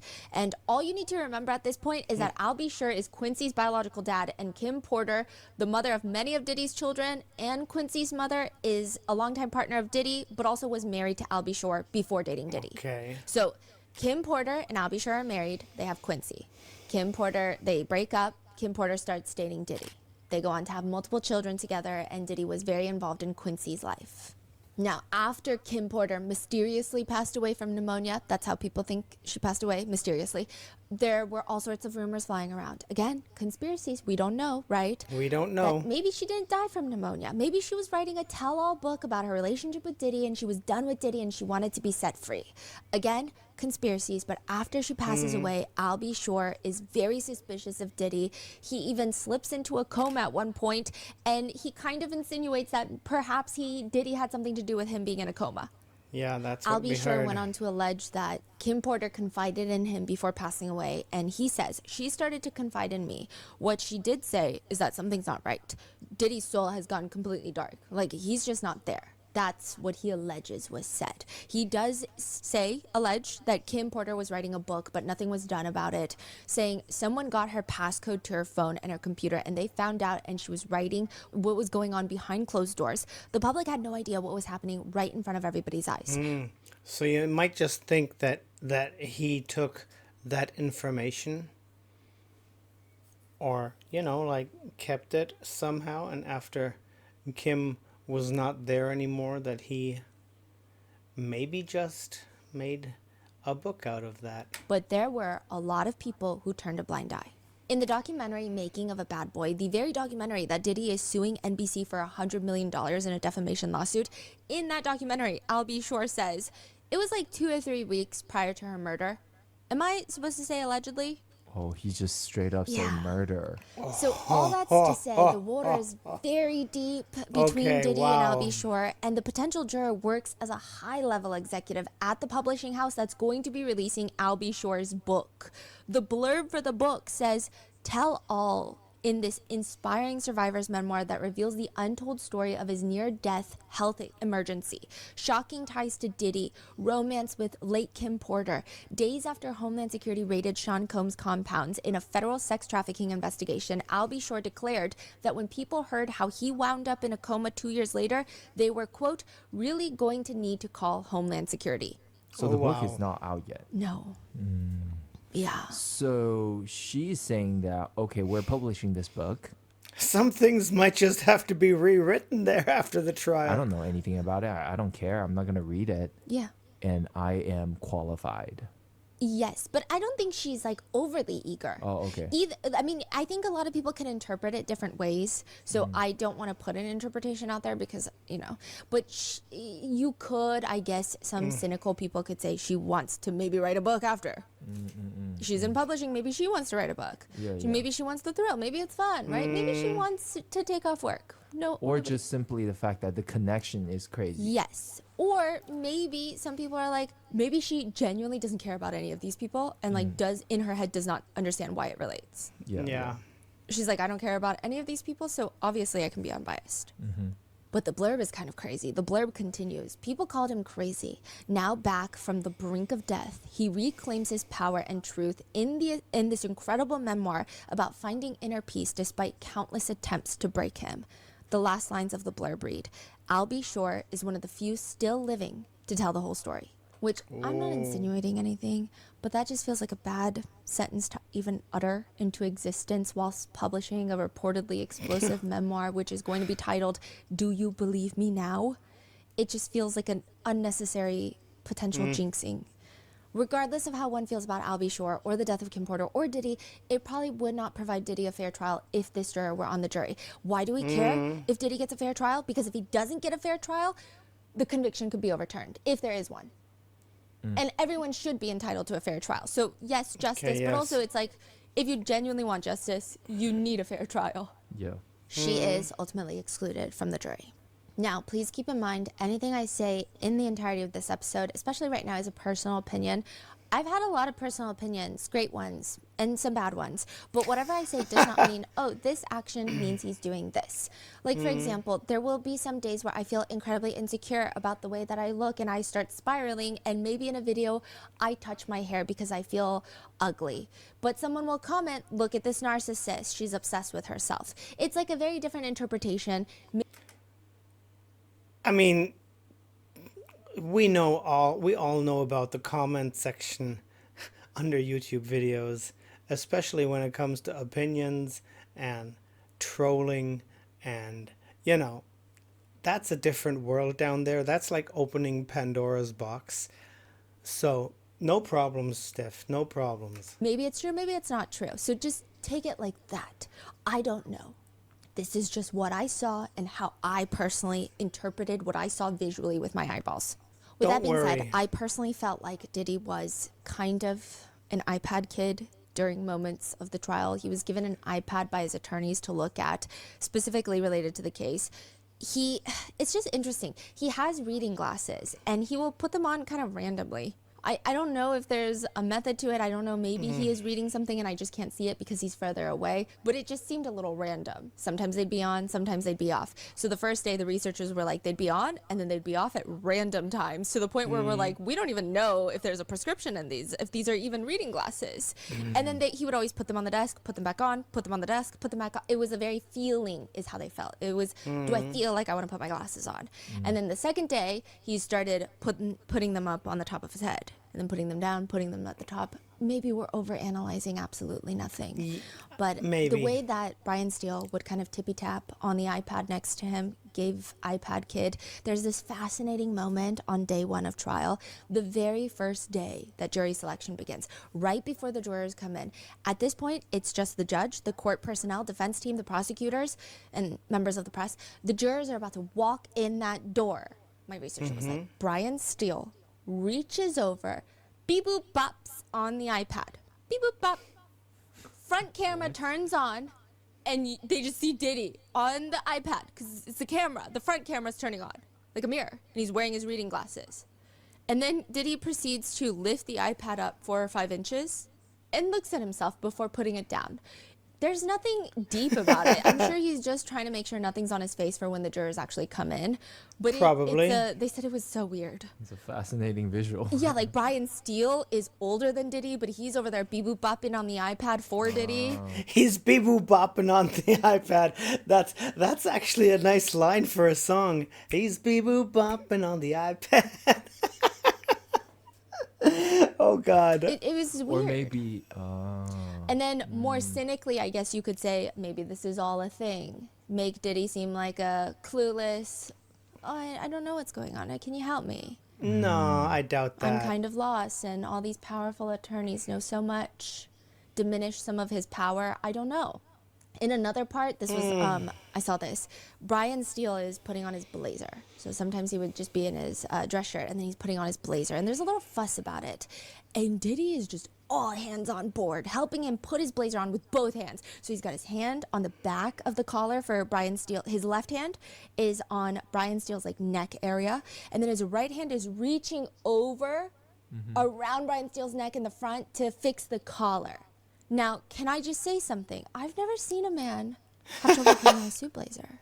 I didn't even think that my own tailoring a shirt would be this. It was a lot. It wasn't even just like, let me fix your collar. Yeah, like blazer is a pretty easy. Collar fix. Yeah. Yes, That's yes. interesting. It just too. was a lot of effort, just like a lot of. So it does. Okay, I see what you mean. Like it does seem like they have a very close relationship from the visual. This is my speculation. I don't know if it's true. I don't know what goes on in other people's minds. I feel like this is a thing that happens during trials. I think both of them are aware of what makes the defendant look good, and they both want the same outcome. And maybe they haven't had a conversation about it, but it seems like they both kind of play into it, is the feeling I get. So Paint a picture that Diddy is a very helpful and, very friendly person, helping him with the collar and everything. Yeah. were there jurors, or is it just the press? I think the at this media? point there were no jurors when he was putting on his. Okay. But even for the media, it's like it's a Yes. visual that seems very, maybe somewhat positive. Yeah, maybe Yes, he's like yes. helpful Yeah, fixing Brian see. Steele's. It just, I guess I've never seen someone need help fixing their suit blazer. Yeah. No, 'Cause you don't. People put on suit blazers all the time, on and off. Yeah. And there is this one yawn where Diddy is standing up, the court had to rise, and he yawns, but he doesn't cover his mouth. So for like a fraction of a second, it just looks like he's silently screaming. And that was really, another He might just really be silently screaming. fascinating part that I noticed, and again, this could be coincidence. I could be looking too deep into things. I could have a personal bias that makes me interpret these movements as something that it is completely not. It's an eyewitness testimony. It's questionable, especially in my brain after 8 hours of sitting in there. But there's this moment where I recall seeing the sketch artist. She is in the first row, diagonal from Diddy, behind. And we're all the way behind her. Now, she has one of those binoculars that she wears. It's strapped to her head like a brain surgeon. She's wearing that. And she's mid-stroke with her charcoal. And Diddy, from my perspective, looks like he briefly glances back. He doesn't shift. He doesn't turn. He just kind of sees in his peripheral. I think he sees in his peripheral. Maybe he doesn't see her. But this is all coincidence. Maybe I'm hallucinating. But it's almost like immediately after, he turns back to face the front. He takes off his reading glasses and his shoulders roll back. And he sits a tiny bit straighter. It's not super Okay. obvious. It's not like suddenly his back is erect and his posture is 10 out of 10. But it did seem a little... It's little things. Yes, I can understand that a bit. I mean, you feel somebody watching you, you subconsciously change your posture. Just you suck in your belly, you sit up straight. Little things like that. I sometimes, when I'm doing something like this, I look over at I've got a second monitor over here where I actually see my OBS screen at what I'm recording, and I look, am I still in the frame, or have I wandered, like somehow into the screen I'm recording, or is my hair standing up, or whatever. Those are the little things you just feel the need to be presentable somehow. And because, as she said, you don't have a second chance at a first impression. And if I sit here for 2 hours and have like, like a unicorn strand of hair sticking out like that, it's hard to retake a video that long. And yes, for him it's the same. It's hard to I'm not taking his side or so, but I understand the notion of, getting your posture straight and everything. Coincidental. Like, let me sit better for this portrait. Yes. Yes. Like, make sure that they pay me better. Yeah. Type of energy. Yes. Now, other moments with jurors that were maybe slightly uncomfortable in the courtroom, I'm just going to pull them out rapid fire. One juror is asked about, in response to question 13, you indicated that you had a prior criminal issue, which is that you were caught shoplifting at the age of 16. How old are you now? 30. Okay. And you say you were charged a fine, and just generally speaking, what happened? I was at Universal Studios, caught by security taking an item. I think I was in Harry Potter World. So they took me to the back and just kind of like put me through all the process, and then I was mailed a fine. I got a lawyer. My lawyer handled everything, so I was it was just a fine, and they put against me, and I was prohibited from going back to the park for about a year. And what is it? What did you take? A wand. Okay, So let's go to question 29. The question is, have you communicated to others or posted your opinion on social media or online or liked any social media posts about Mr. Combs? And you initially wrote no, and then you changed your answer to unsure. Yeah. So what did you like? I think it was a comedian. They made a joke because I guess when they went to his house, they found a bunch of baby oil. I remember liking it because I thought it was funny. That was really it. So there was a joke about baby oil, and you said you liked that comment. Yeah. What was the reason why you liked that comment? It's funny, in my opinion. So I liked the video because I thought it was funny. Do you remember who the comedian was? Not off the top of my head. Another juror walks in, and she says that her musical interests are rock, hip-hop, and as well as, quote, I'm actively watching the concert of the group called BTS, or Bangtan Boys. There was nothing else notable. I just wanted to say that. Now, the next juror walks in, and he looks, from my opinion, kind of like a fraternity boy, but slightly sleazier, and I say that with respect. Like, this is, visually speaking, because I don't know this man, he looks like the type of guy that would graduate college and 10 years later still heavily rep his college fraternity merchandise and want to talk about how he was the coolest big to his little and still go in depth about Rush Week stories. That's the personal opinion vibe I get from him. He asks the judge a question. So number 11, I wasn't sure about allegations concerning distribution and use of illegal drugs.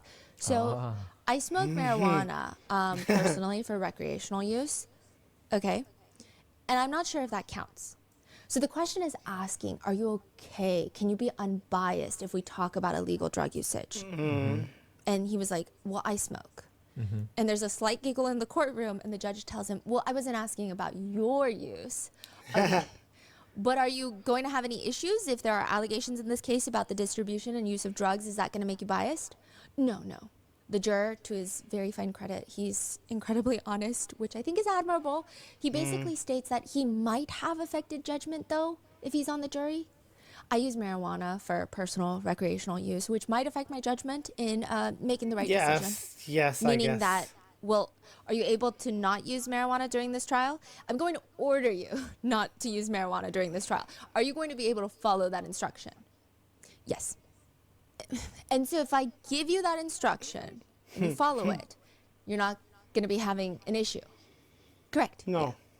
Yeah. When was the last time you used marijuana? Oh, this morning. Last night. How often do you use it per day? Once a day. And I said that I would perhaps order you not to use marijuana during the trial because you said it might affect your judgment. Would that be hard for you given how often you use it? Yes, it would be. Yep. He was eventually excused for cause. Yes. I would be expecting that. Then the next juror walks in, and these are not in chronological order, but the door opens, the juror walks in, and he appears to be a middle-aged white man. But if he were Korean, this is a crazy statement, if he were Korean, I could see him kimchi squatting behind a convenience store. and eating a bowl of kimbap. That's the energy he Okay. gives me. Not Okay. smoking a cigarette because he's got children and a wife and kids that don't like the smell. That's the aura he gives me in my personal brain. He says, I admittedly don't read pop culture news. My wife makes fun of me for that. I have heard a few headlines, few accusations, just as a father of 2 young kids. You know, some of the accusations are troubling. The judge asks if he's going to be able to not have discussions about this case with his wife, who is on social media a lot.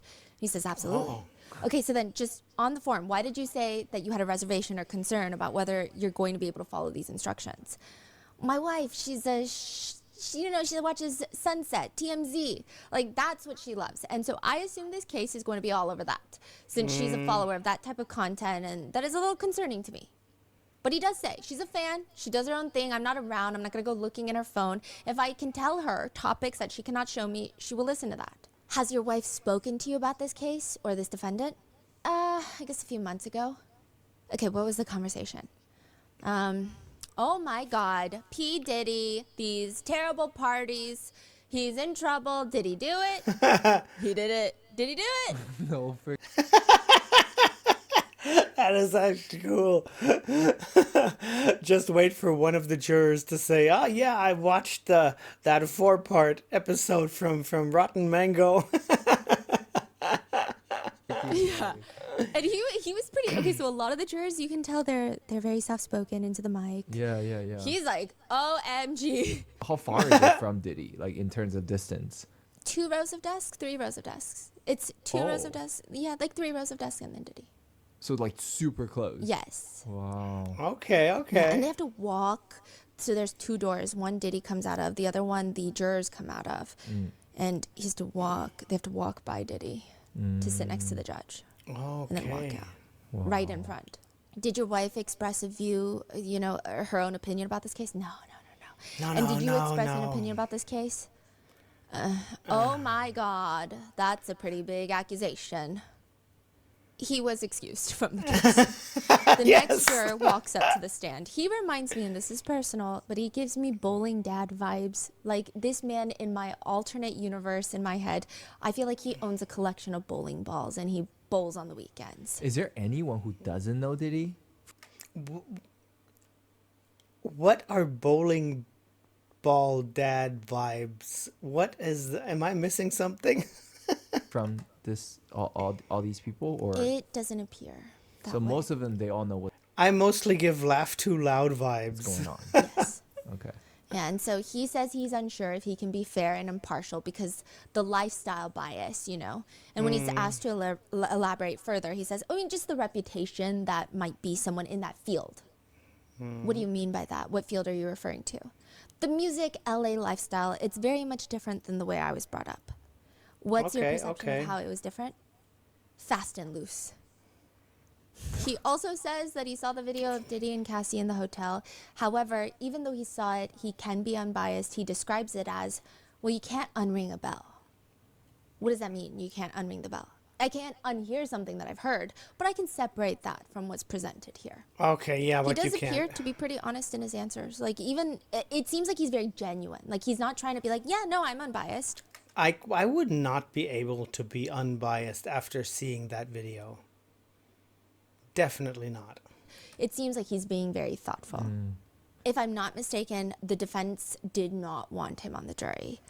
So after they leave, after every juror leaves in the individual questioning, the defense and the prosecutors have a moment to bring up an application for striking that jury. 1 second, I'll be right back. And then the judge will either strike them or hold off or bring them back in for further questioning, or they'll be like, as of right now, no. The defense did try to strike him. They really did not like the can't unring the bell comment. And was he excused? He was not. Oh, Yes. Okay. Because I think he was being honest. I mean, there's no one that hasn't seen something about Diddy. A lot of jurors were excused. He was not excused. That is actually interesting. But maybe it is that very bold honesty. I mean, yeah, if you see something, you can't unsee it. But then if you add, yes, but I can partialize that. I can keep that apart from like tainting my train of thought on what we're doing here. That's not bad. surprised that he didn't get excused, though. Excused for either lack of English comprehension or just financial hardship due to the schedule. It's 8 weeks. Okay. It's 8 weeks. You have to take off work. If you work by commission, if you have your own business, I mean, that's going to run you into bankruptcy. So a lot of them were excused for that. Now, this judge is asking a female juror about her ability to take off work. He asks, and where do you work? HBO. HBO. And what do you do for HBO? I'm a photo producer. Which, side note, photo producer means she helps with hiring, securing the location, getting the actors to there, getting the right attire, costumes, getting catering, hiring the photographer, and then they take the pictures for the advertisements that we see on the billboards. She later states that she recently worked with The Last of Us, White Lotus, Thailand, the one Lisa is on, and the judge asks her, okay, and in the course of working for HBO, have you done any work or have there been projects related to any allegations in this case? No. Later, the judge asks her, okay, now what have you heard or read about this case prior to today? Just because I work in entertainment, I'm somewhat familiar. I've seen the video, I've read a few headlines and articles, but I haven't done like a deep dive into it. Has anything been discussed in your presence at HBO concerning Mr. Combs? Not officially, but I would say yes, in hallway water cooler talk. Okay, what was the water cooler talk? Just that there's a case and he was arrested and he's in jail. Later, when the juror leaves the courtroom, I mean, Mark is on this. Okay, the defense, they don't want her on the jury. Really? He says there are 2 areas of concern. HBO has a documentary, a very negative documentary about Mr. Combs in the context of this case. Now, she didn't say she knew anything about it, you know, and we have to accept her answers, I suppose. And so that just gives us great concern. I mean, she works for a company that actually put out a documentary that, you know, I think objectively speaking, is a very negative documentary. The judge asks the defense, what is the documentary? Mark looks over at Tenny. She looks at him. Diddy leans behind Tenny and gets Mark to lean down and whispers to him. And Mark stands up straight again. It's called The Fall of Diddy. Are you saying Diddy told them the name? Yeah. So, okay. So they know the documentary. They don't know the name. Diddy lean in and say, The Fall of Diddy. The Fall of Diddy. Yeah. She was not excused that day. She was excused the next day.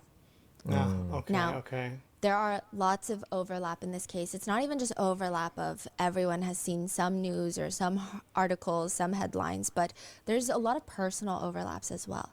One juror walks in and they are enrolled at City College, which if we're trying to make everything a connection, I guess that would be a connection to the City College crowd crush.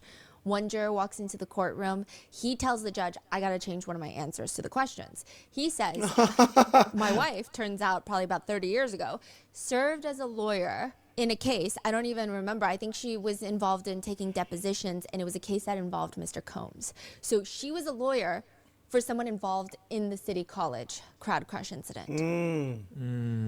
It was a case involving, do you know how or what the judge is asking the juror?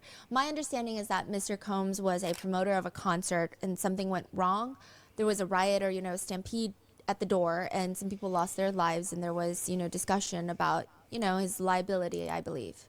The judge later asks, all right, and has she ever expressed to you any negative opinions about Mr. Combs that you can remember at this point, 30 years later? In taking the depositions and just research, she, did not have a positive opinion of him. And what's crazier is he didn't even tell his wife that he was serving on the jury for Diddy's case. He says he went home and his wife was like, hey, what case are you doing jury duty for? And I didn't tell her. But he says, this case was all over the news though, and it's a big case. The day after that, he's like, my wife came back and her colleague, the wife of this colleague, is also in the jury pool. And was like, hey, I saw, the person you work with. She comes home to her husband and is like, hey, I saw So wife's colleague's partner yes. is also in the jury. And they just told, that is crazy. My God. Hey, you know what? My God. So then the judge is like, okay, got it. So then your wife came to you and said, I was in this case a long time ago.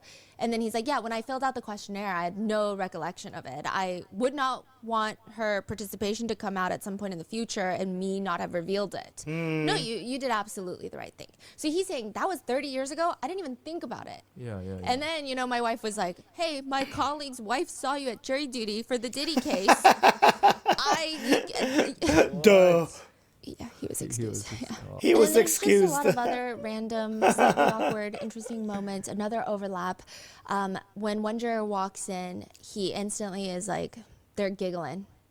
The judge and the juror are giggling. They used to work together at a massive law firm.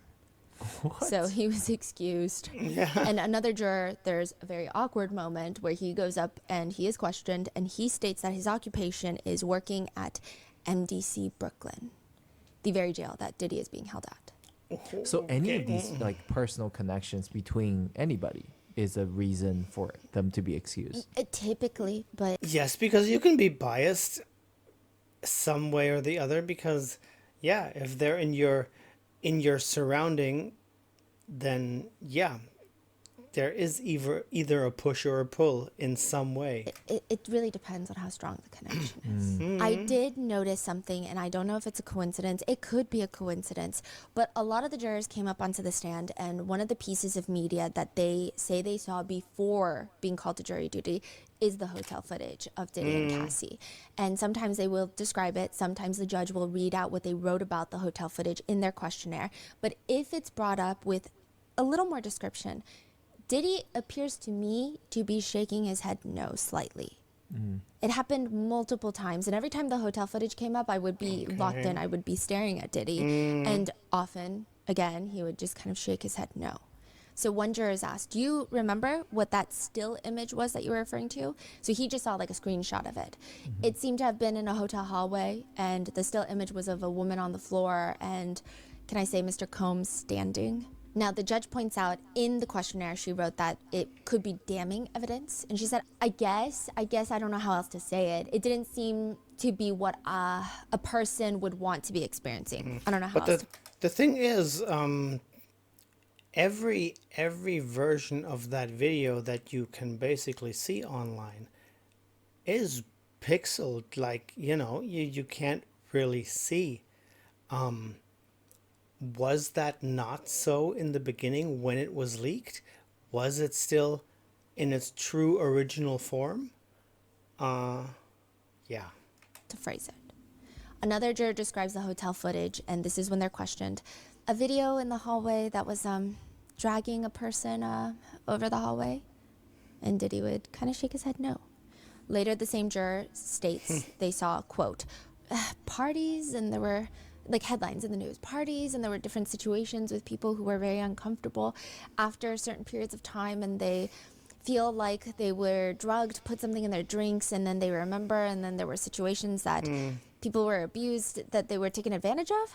One juror describes the hotel video as, I saw the video of Mr. Combs and this person. I seen a video of Mr. Combs, and it seems like this person was in the video and harm was being done to her in the video. Another says, the defendant was shown, I don't know how to describe, I think he was outside an elevator in a common hallway of a hotel. I think he just had on a towel or bathrobe on, and there was a woman. He went to get her. She ended up on the ground. Wow. Another juror described seeing the hotel footage as, quote, pretty much in my opinion, mostly everybody saw the video of the defendant, and I believe it was his ex-girlfriend in the hallway of the hotel.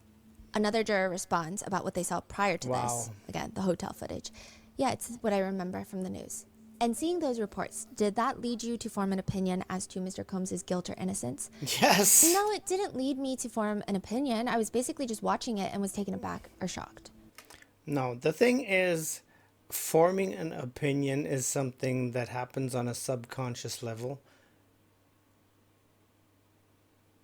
in some way, because we see something unjust happen, and then something happens in us without us thinking about it. So I think everybody did sort of like have an opinion immediately after seeing it. They just haven't put it into, they haven't verbalized it for themselves or put it into a thought for themselves. But it is there. It is a gut feeling that is there after watching something. And why were you taken aback? Because it was just, seeing it was a tad disturbing. I didn't have... There. Because it was a tad disturbing. And so seeing that already made you think that what he did to, what one person did to the other was not right. Because if it was okay, it would not have been disturbing. So it is not really right what is happening there. Have all the facts, I don't know. The scene itself was unfortunate. That's what I meant. Other notably awkward moments, which again, this might just be my perception of things. The judge because the judge has to verify. It's not like the judge is doing this intentionally. He's doing everything to the letter of the law. He's reading out some of the jurors' responses to the questionnaires. It feels like when you talk bad about someone and then it gets repeated in front of them. The judge is reading. You said that P. Diddy has a lot of money to use at his discretion, possibly buy his way out of jail. What did you mean by that? I mean, I don't know how else to explain that.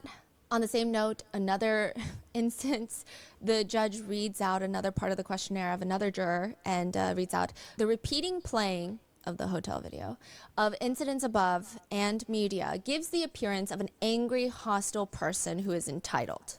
So the judge is reading these out loud. And it's just like, can you clarify? In front of Diddy. And do you feel like they're...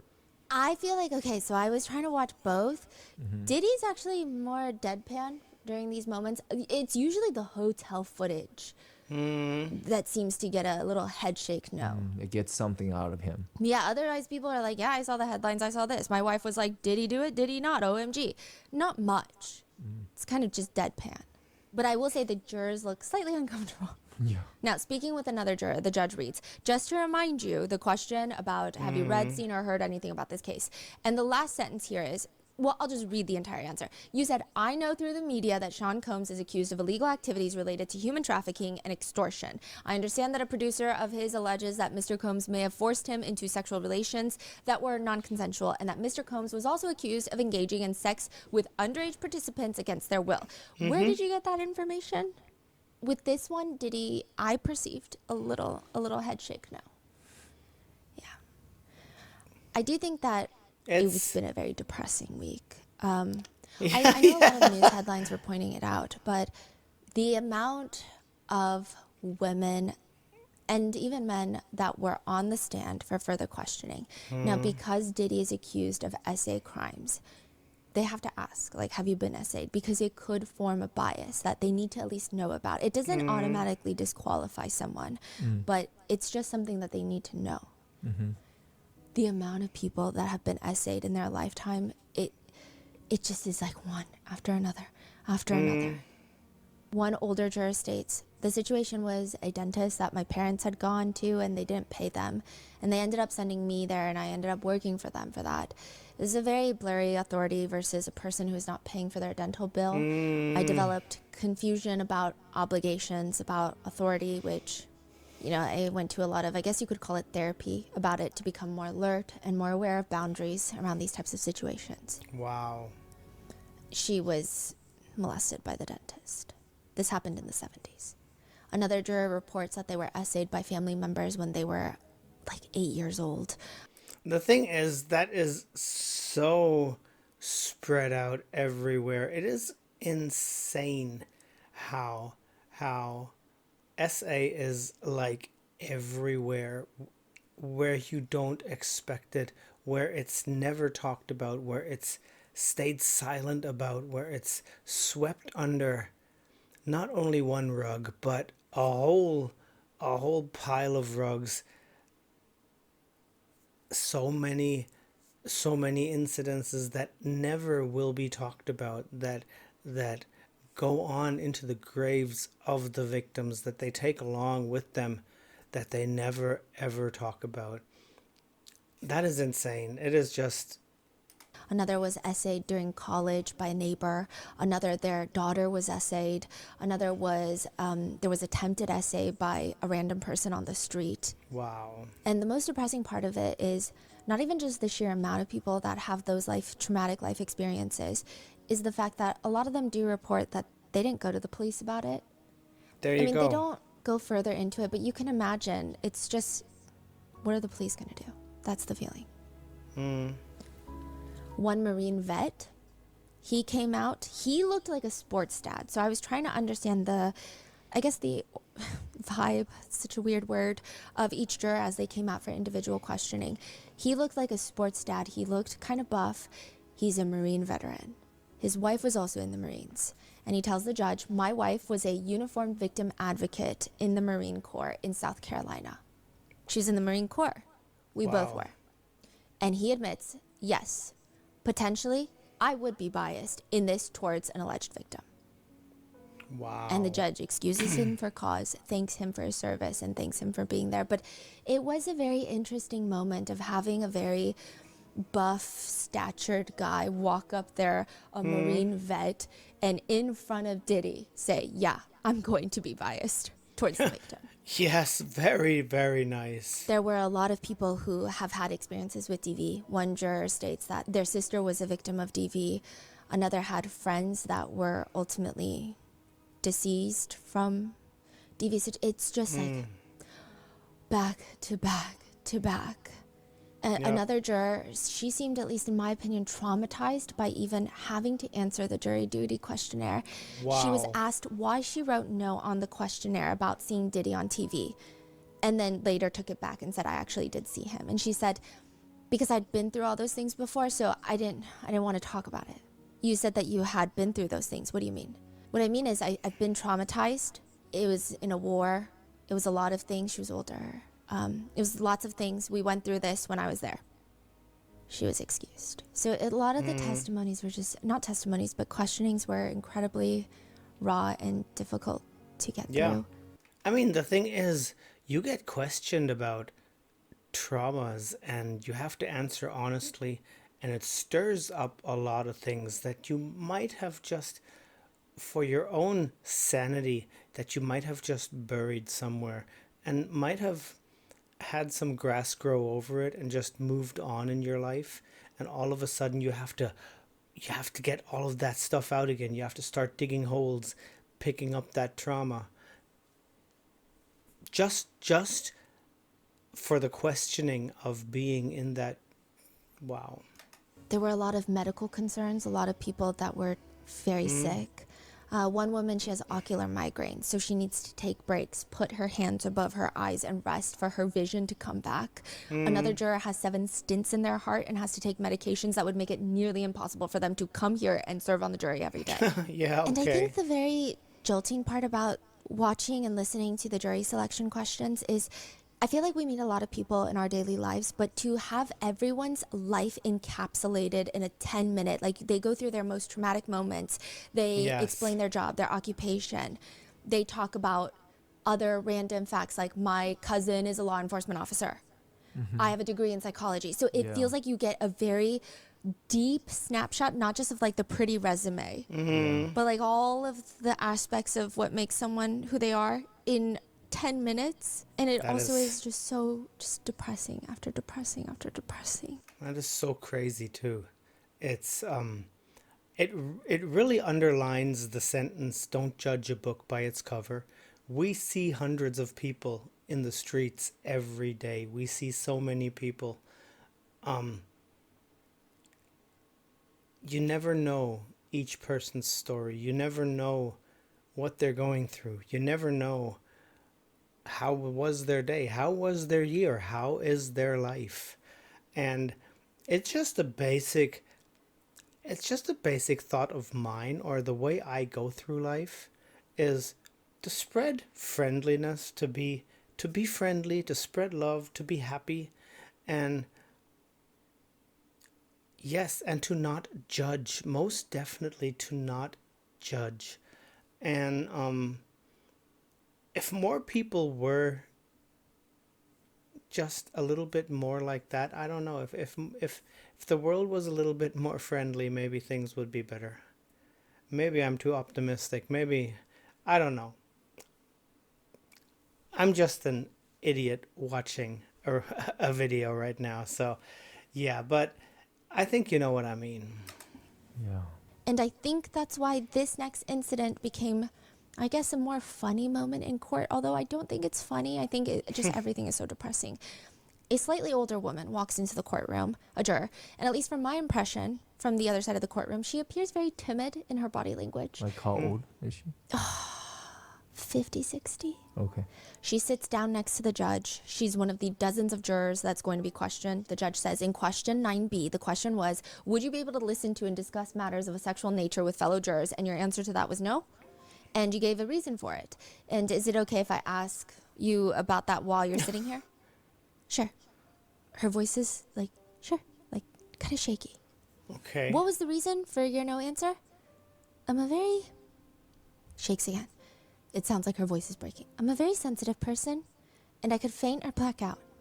When I was in junior high school, during the health education class, the teacher brought up, well, it shouldn't have been, but they brought up blowjobs, and I actually fainted.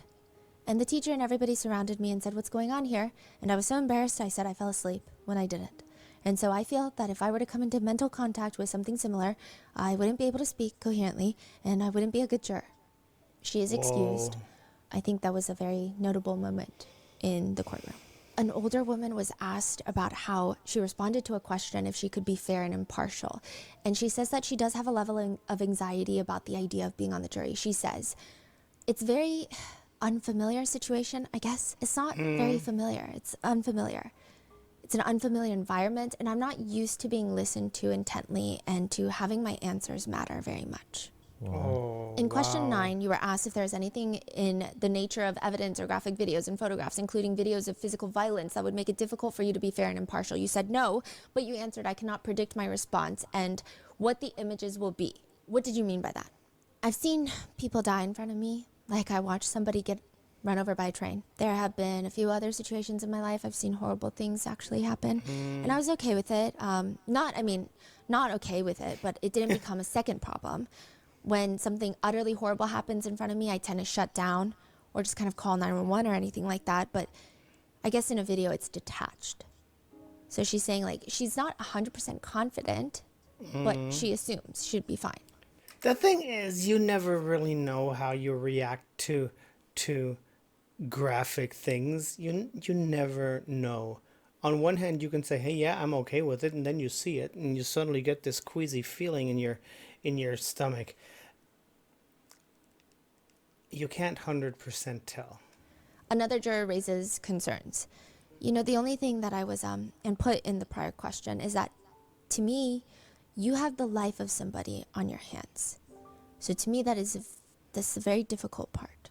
Yeah. I don't know. I think I can do it, but it's something that I have to be very sure that that person, you know. Yeah.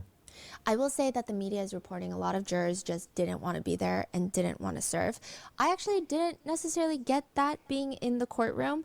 I think the transcripts do kind of read that way. I'm sure a lot of them just looked annoyed to be in jury duty, but it wasn't like they were coming up with a million excuses to try and leave. They just seemed kind of like, I don't know if I can do 8 weeks because I'm going to lose my job. I'm going to have financial hardship. Like, I mean, isn't that... I mean, I understand the hire and fire situation in the U.S. and everything, but if you're on jury duty, isn't there any kind of law protecting you from being fired from your job? Isn't there any... There must be some sort of compensation for your loss of income, right? Is there anything like that in the U.S.? Because over here in Germany, if you're on jury duty, nobody is going to be firing you, because that is something that is... You are doing something for your country, you know. You are in service of your country, and you are not fired for that. I would not understand that here. I can't. A lot of people seemed relatively neutral, if not like, oh, yeah, I mean, I guess. I mean, I do understand if you are, you know, like a freelancer, if you work on your own, if you have a business and you're like maybe a one-person company and you have to do things, you know, you have contracts, you have things to do to keep your business running. And if you stop working for 2 months, I understand that your business might just, you know, be out of business after that, and that you can't do it. I get that part. But being fired, That does sound weird. Jury duty, right? But there was one juror where I felt, I'm like, I don't think this woman wants to be here at all. She walks in and she tells the judge she has a new scheduling conflict. Her son is graduating high school and she wants to be there. It's the second week of June. Trial is supposed to go into July. The judge starts asking her, what day? I don't recall. On a Friday? I don't remember. Okay, what time of day is it? It starts, I think, around 10 or 12. And you don't know the day, like it's a Wednesday, Thursday. I don't recall. Which week is it? I can't say. I don't remember. Okay, well, you clearly thought about this after you did your questionnaire, but you didn't go look to see what the date was or what the time was or any of the details of the event? Well, I rely on my son to tell me these things, and he didn't yet. He says he didn't know it himself yet. But I remember when my first one was graduating, it was around this time. All right, where does your son go to school? Like, where is it? In the city? It's in Westchester. They move on, and the judge asks her if there's anything else she needs to change from her questionnaire. She says, I think there was. I don't. So there were questions about violence and graphic. Yes. Images and stuff like that. So I don't think I can do that. Why? I'm battling depression right now, and I don't think that's going to help in my recovery. Which, side note, this is not me insinuating. Like, I think that's a very real thing. But then the next part, the judge says, all right, so in your questionnaire, why did you say that you did not have a problem looking at that type of material? I don't know. I was overwhelmed. I didn't realize. I didn't know about the case at all. All right. Anything further that you wanted to change in your questionnaire? I didn't know about the case then. Now I do. What did you see? It was music. It was a song that I heard about the case. How did you come upon hearing this song? Okay. It was on like a Russian comedy channel. She does get excused for cause. I did find the Russian comedy channel. Wait, what? It's just like a SNL skit vibe of P. Diddy. Oh. So she's like, yeah, I saw that now. Okay. It did seem like she wanted to get out of it. Maybe she wanted to get out, at least to me. Maybe she wanted to get out of it because it's too much, too intense mentally, and she was just looking for any reason. I think that could be the case. Okay. One thing that I do think is very interesting, and I don't even think there's any sort of measure that we'll have at the end of the trial for this. There were moments, and I was talking to my researchers, so it's not just me. There were moments where it's like in the back of your mind, right? I felt like I made eye contact with Diddy. And of course, like there's other things I'm thinking about. I'm taking my notes. But then in the back of my mind, like once or twice, it's like, oh yeah, this guy is famous. Like it's just like a thing. Like, cause you see him on TV, you see him on screens, you hear people talk about him. And then it's a reminder of like, oh, whoa, this is the same person in the courtroom. These are the same people, right? Now, I don't know. I think it would be interesting to psychologically study the jurors for that. I don't think they can, but you get what I'm saying. During individual questioning of the jurors, there are so many times where it looks like Diddy is trying so hard to connect with them. Maybe he just likes to connect with people. Maybe it's for his case. In that situation, it's most definitely for his case. He doesn't want to know about a little old lady who fainted in class. He doesn't really care. Would seemingly sympathetically nod his head as jurors talk about hardships that they go through. Or if a juror has an awkwardly cute or funny moment, he would sometimes smile. I mean, it's not like a big toothy grin, but he's smiling. So for example, one juror is asked if she knows any people on the peoples and places list, and she says, I don't, but I wish I did. And he's smiling at her. Can you explain the people and places list? Okay, so there are a list of like over 100 people and places that the jurors, this is not public information, everyone on that list. The jurors have to go through and they have to tell the judge if they personally know any people or places on these lists. I'm going to go into who they are. When the group questioning takes place, at least on the second day of jury selection, Diddy pivots his chair. So the jurors come and they all sit down in the front of the courtroom on the right side. So now they're like directly in front of us because we're on the right side. And they're facing left. So we see their side profiles. Diddy sees, like, if he twists, he'll see all of their faces. And it's tiered, so it's rows. And he's just giving them undivided attention. So they have a mic and they go one by one and they rapid fire. Like, I'm 34, this is where I work.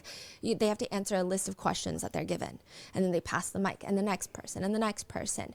At points, he's craning his neck to get a better look at the jurors while they're speaking. When someone makes a joke, he genuinely giggles like they're at a dinner party. And I'm like, I was just thinking in that moment, and I think this is unrelated, but how does that affect jurors? Because at the end of the day, I think psychologically humans are somewhat drawn to people that are perhaps famous. Yeah, in a way, People who are famous, and if that person, smiles, laughs at something you said, it's a tiny thread of bonding. It might not be much, but it's a tiny thread, and yeah, you can be thrown off the rails from that. he's giving them this attention, right? Does that like psychologically Play influence? anything. Yes, because And then I guess also like the whole thing is they're supposed to be non-biased. yes. They trying to not to judge him innocent Yes. until proven guilty, and then he's here being a really good sport, charming, who's laughing There you at their go. jokes, devoting his attention to them. Does that change their Yes. view of Diddy? And I know what people are going to say. They're going to say, if I was on that jury, it would not change my view, right? But you wouldn't get to that point Yeah, because you yeah. would have been weeded out if you're biased against Diddy to that Right, level. right. You would, yeah, that's just what she says. You would not have gotten to that point.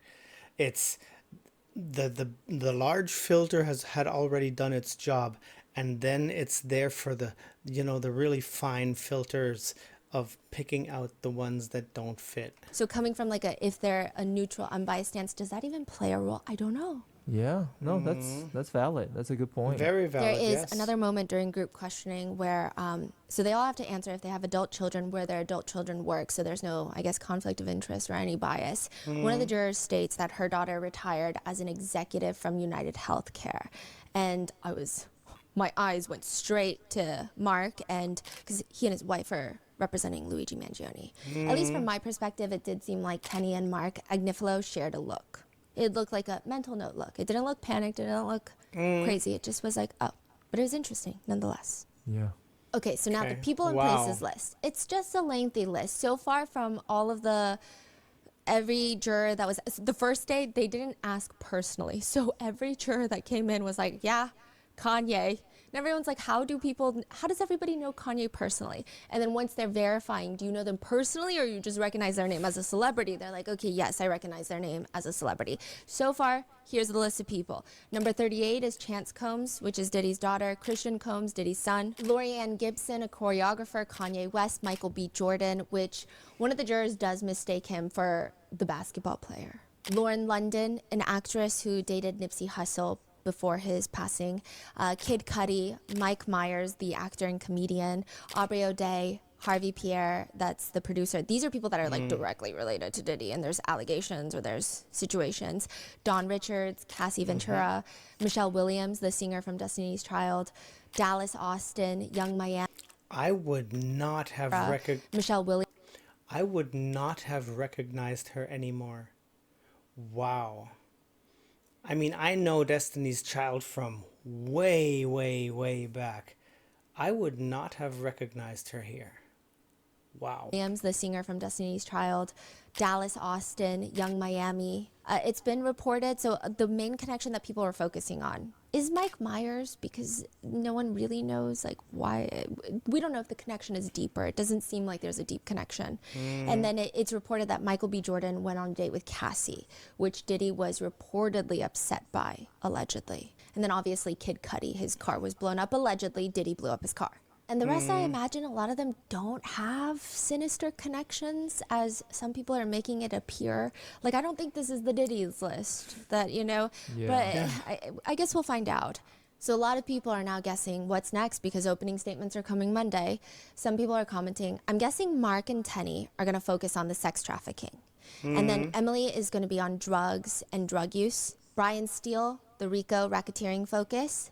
Nicole Westmoreland will probably concentrate on cross-examining female witnesses. Yeah, because she's a woman too, yes. Alexandra Shapiro is this netizen's favorite. She's going to be running a marathon while writing her book. Seems to be the expert, but I'm not sure what she and Xavier Donaldson will focus on. That's the netizen comment. And so with that, we just have to wait for Monday for opening statements to start. So they haven't Wow. narrowed down to the 12. No, and the Okay. 6 alternates, not yet. So they're going to do that on Monday, and then opening statements will start right after. So right now there's 45. And at this point, up until this point, every time the defense doesn't want someone on the jury or the prosecutors don't want someone on the jury, they have to tell the judge, I don't want them for this reason. Yeah. The judge can disagree. The judge can be like, yeah, your reason is dumb, or no, that doesn't apply. But so they fight it out. Or maybe sometimes they both agree, which in that case, the judge will strike that juror. But Okay. now each of them have 6 strikes. They can take out 6 jurors without explanation, without reason. So 45 minus 6 and 6, that's 12.